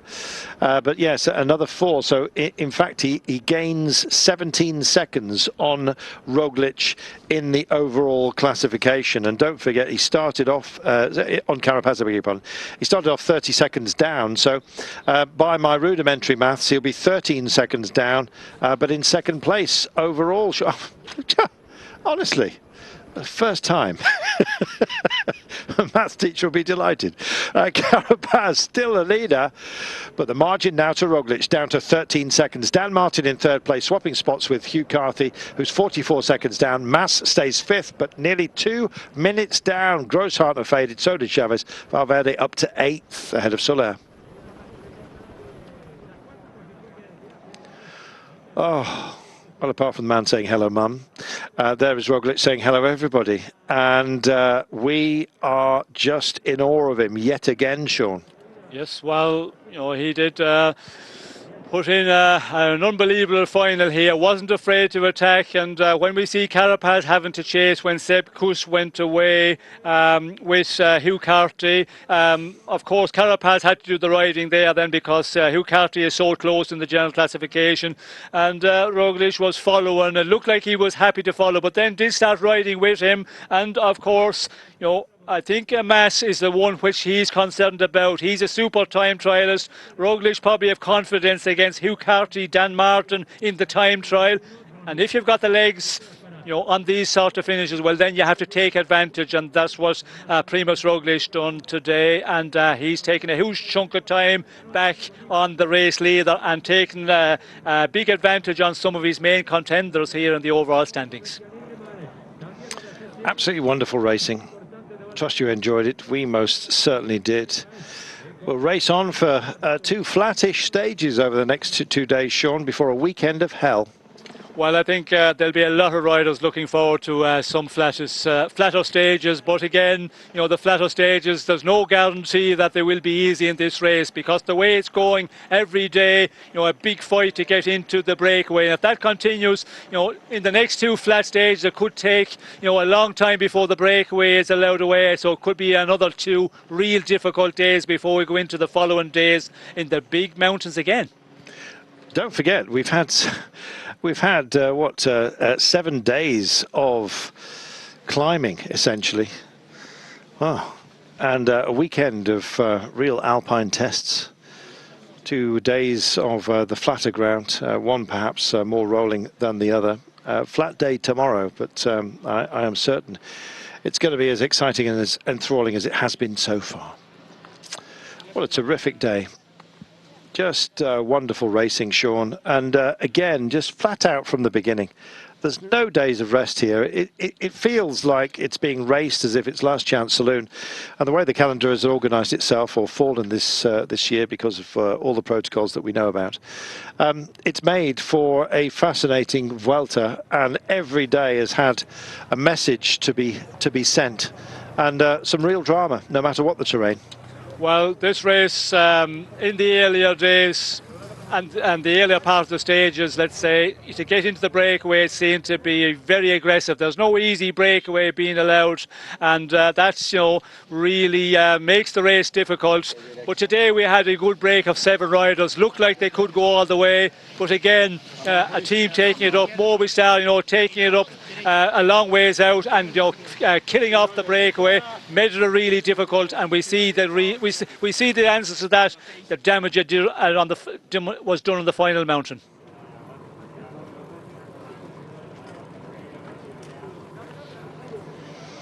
Thank goodness for Primož Roglic and his like, Sean, and Richard Carapaz, very much part of the story.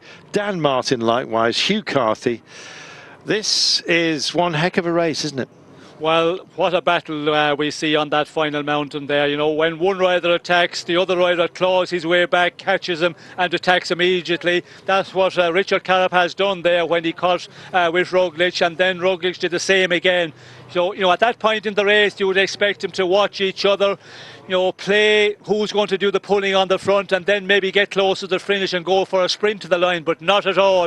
You know, they were throwing big punches a number of kilometres out, and of course we did see, you know, Hugh Carty was the one who opened it up and really blew that leading group apart, and from there on, roughly 5 kilometres out, it was just a killer, full-on racing all the way to the line.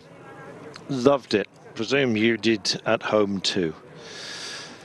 Oh, what about Wout Poels, Sean? That was as gutsy a performance as anyone on this mountain. Well, he is coming good, and you know, we've seen him in this race, some difficult finishes. He's up there, you know, a little bit off the pace of the bigger riders, but that can be expected. But seems to be getting better as this race go on, and we know he had a very difficult Tour de France, crashed in the earlier part. I think he had, you know, broken ribs, soldiered on, and looks like he's getting into good shape. So he's a one, you know, we're going to see a lot in these more difficult stages of this Vuelta. Enric Mas coming across the line. There's Chapouzin smiling with redemption at the end of what's been a busy day. Valverde, well, again, a real animator of this race. Movistar, I think, really, with the cattle prod, it seems, herding everybody out there. Indeed, doing for a few. Guillaume Martin stays in the polka dot jersey competition lead. No points for him today. Sepp Kuss, did he pick up any? No, he did not. So stays in that position. Carapaz level on points now with Sepp Kuss, moving up after picking up a handful of points today, and Dan Martin in 4th place in that competition, but no change in that particular jersey. Well, I really thought that Vlasov was going to have the steal today, Sean, but it didn't quite work for him. No, well, he had just, you know, real strong riders behind him. He put in a super attack and had a good advantage, but when, you know, the big guys hit it, as Roglic did, he came back to him so quickly. Here's your stage result. Roglic, and with the bonuses, means that he moves closer to the top today. This Carapaz finishing in 2nd place. The margin between the pair of them, a modest one overall. Dan Martin, what a gutsy performance by him, and he swaps places in the overall, which you'll see in a moment, I'm sure, with Hugh Carthy. I'm hoping that we're going to have an interview with our day's winner, the man who formerly led this race, but is getting closer to regaining control of it, Sean, by the looks of him. Yes, well, impressive today. As you can see, there are a lot of riders losing, you know, a lot of time. You know, it's been a real killer of a stage. Movistar, they did a lot of work, but their riders suffered a lot, notably Valverde and Enric Mas, who lost, what, 54 seconds, a huge amount. Well, we had ourselves a breakaway. Some relatively flat terrain that brought us after the halfway point to either climbing or descending, it seems. And with 58 kilometres to go, as we drop in, Movistar had really started putting on the hurt. Matching them, it seems, almost pedal stroke for pedal stroke, were Ineos Grenadiers, looking after, of course, the leader, Richard Carapaz. By the time we got to our final test, the ramps up ahead were looming very large, and it did for the breakaway. Last men standing from it, Dibble from NTT, and De Wolf, of course, from Lotto Soudal. Well, Hugh Carthy went for it, rolled the dice with Sepp Kuss on his back wheel, almost on a tow rope. It did for Hugh eventually, but staying in touch, Dan Martin, Mas, Roglic and Carapaz. And with 2 kilometres to go, it was time to act. Sailing straight through on the attack went Carapaz, the leader of this race. Roglic stayed with him. We were wondering who would have the capabilities to match them. Hugh Carthy set off as well with 2.4 kilometres to go. Vlasov was always in the frame as well until his hope faded likewise. Well, he picked it back up. This was the moment that Vlasov set off with 1,600 metres remaining. Really thought he was going to make it, but these crucial 500 metres did for him. And it was the power of the chase that really put an end to the young Russian's hopes. Final kilometre then, Hugh Carthy and Dan Martin locked horns together. Vlasov hanging out there, and it was a target for Roglic, who just picked up the pace and went. Staying with him, but at a distance, was Richard Carapaz in the leader's jersey. And Roglic kicked again at the very last 700 metres that really belonged to him, and the gap extended between the pair of them. At the finish line, Roglic brought it in, staring into the sunshine. Gosh, the spotlight well and truly on him. And then the count back began. Well, there were 13 seconds separating them at this point. Added to it a bonus after the bonuses were totted up. 10 bonuses given, of course, to Roglic, 6 for Carapaz, so a margin of 4, making a 17-second gap, meaning that his 30-second deficit overall was cut down to 13 seconds in the GC. Shall we have a look at tomorrow? Well, after the feast, and for some a famine, a bit of a pancake.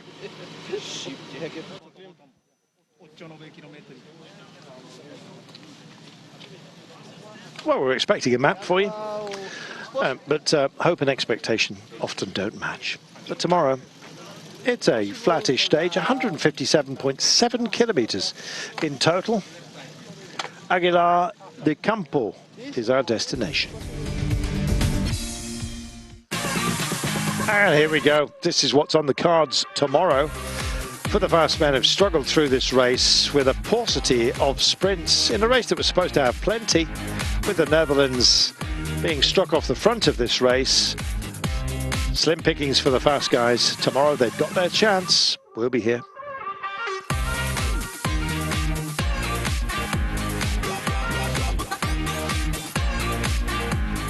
We race on, stage 9 of La Vuelta, and hope to have your company along for the ride. Some respite then, not for long.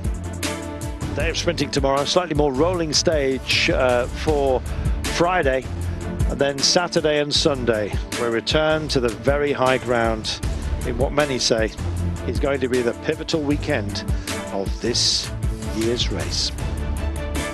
La Vuelta, you gotta love it. We do. Trust you do too, and we'll see you tomorrow for stage 10 as we roll on. See you then. Bye-bye.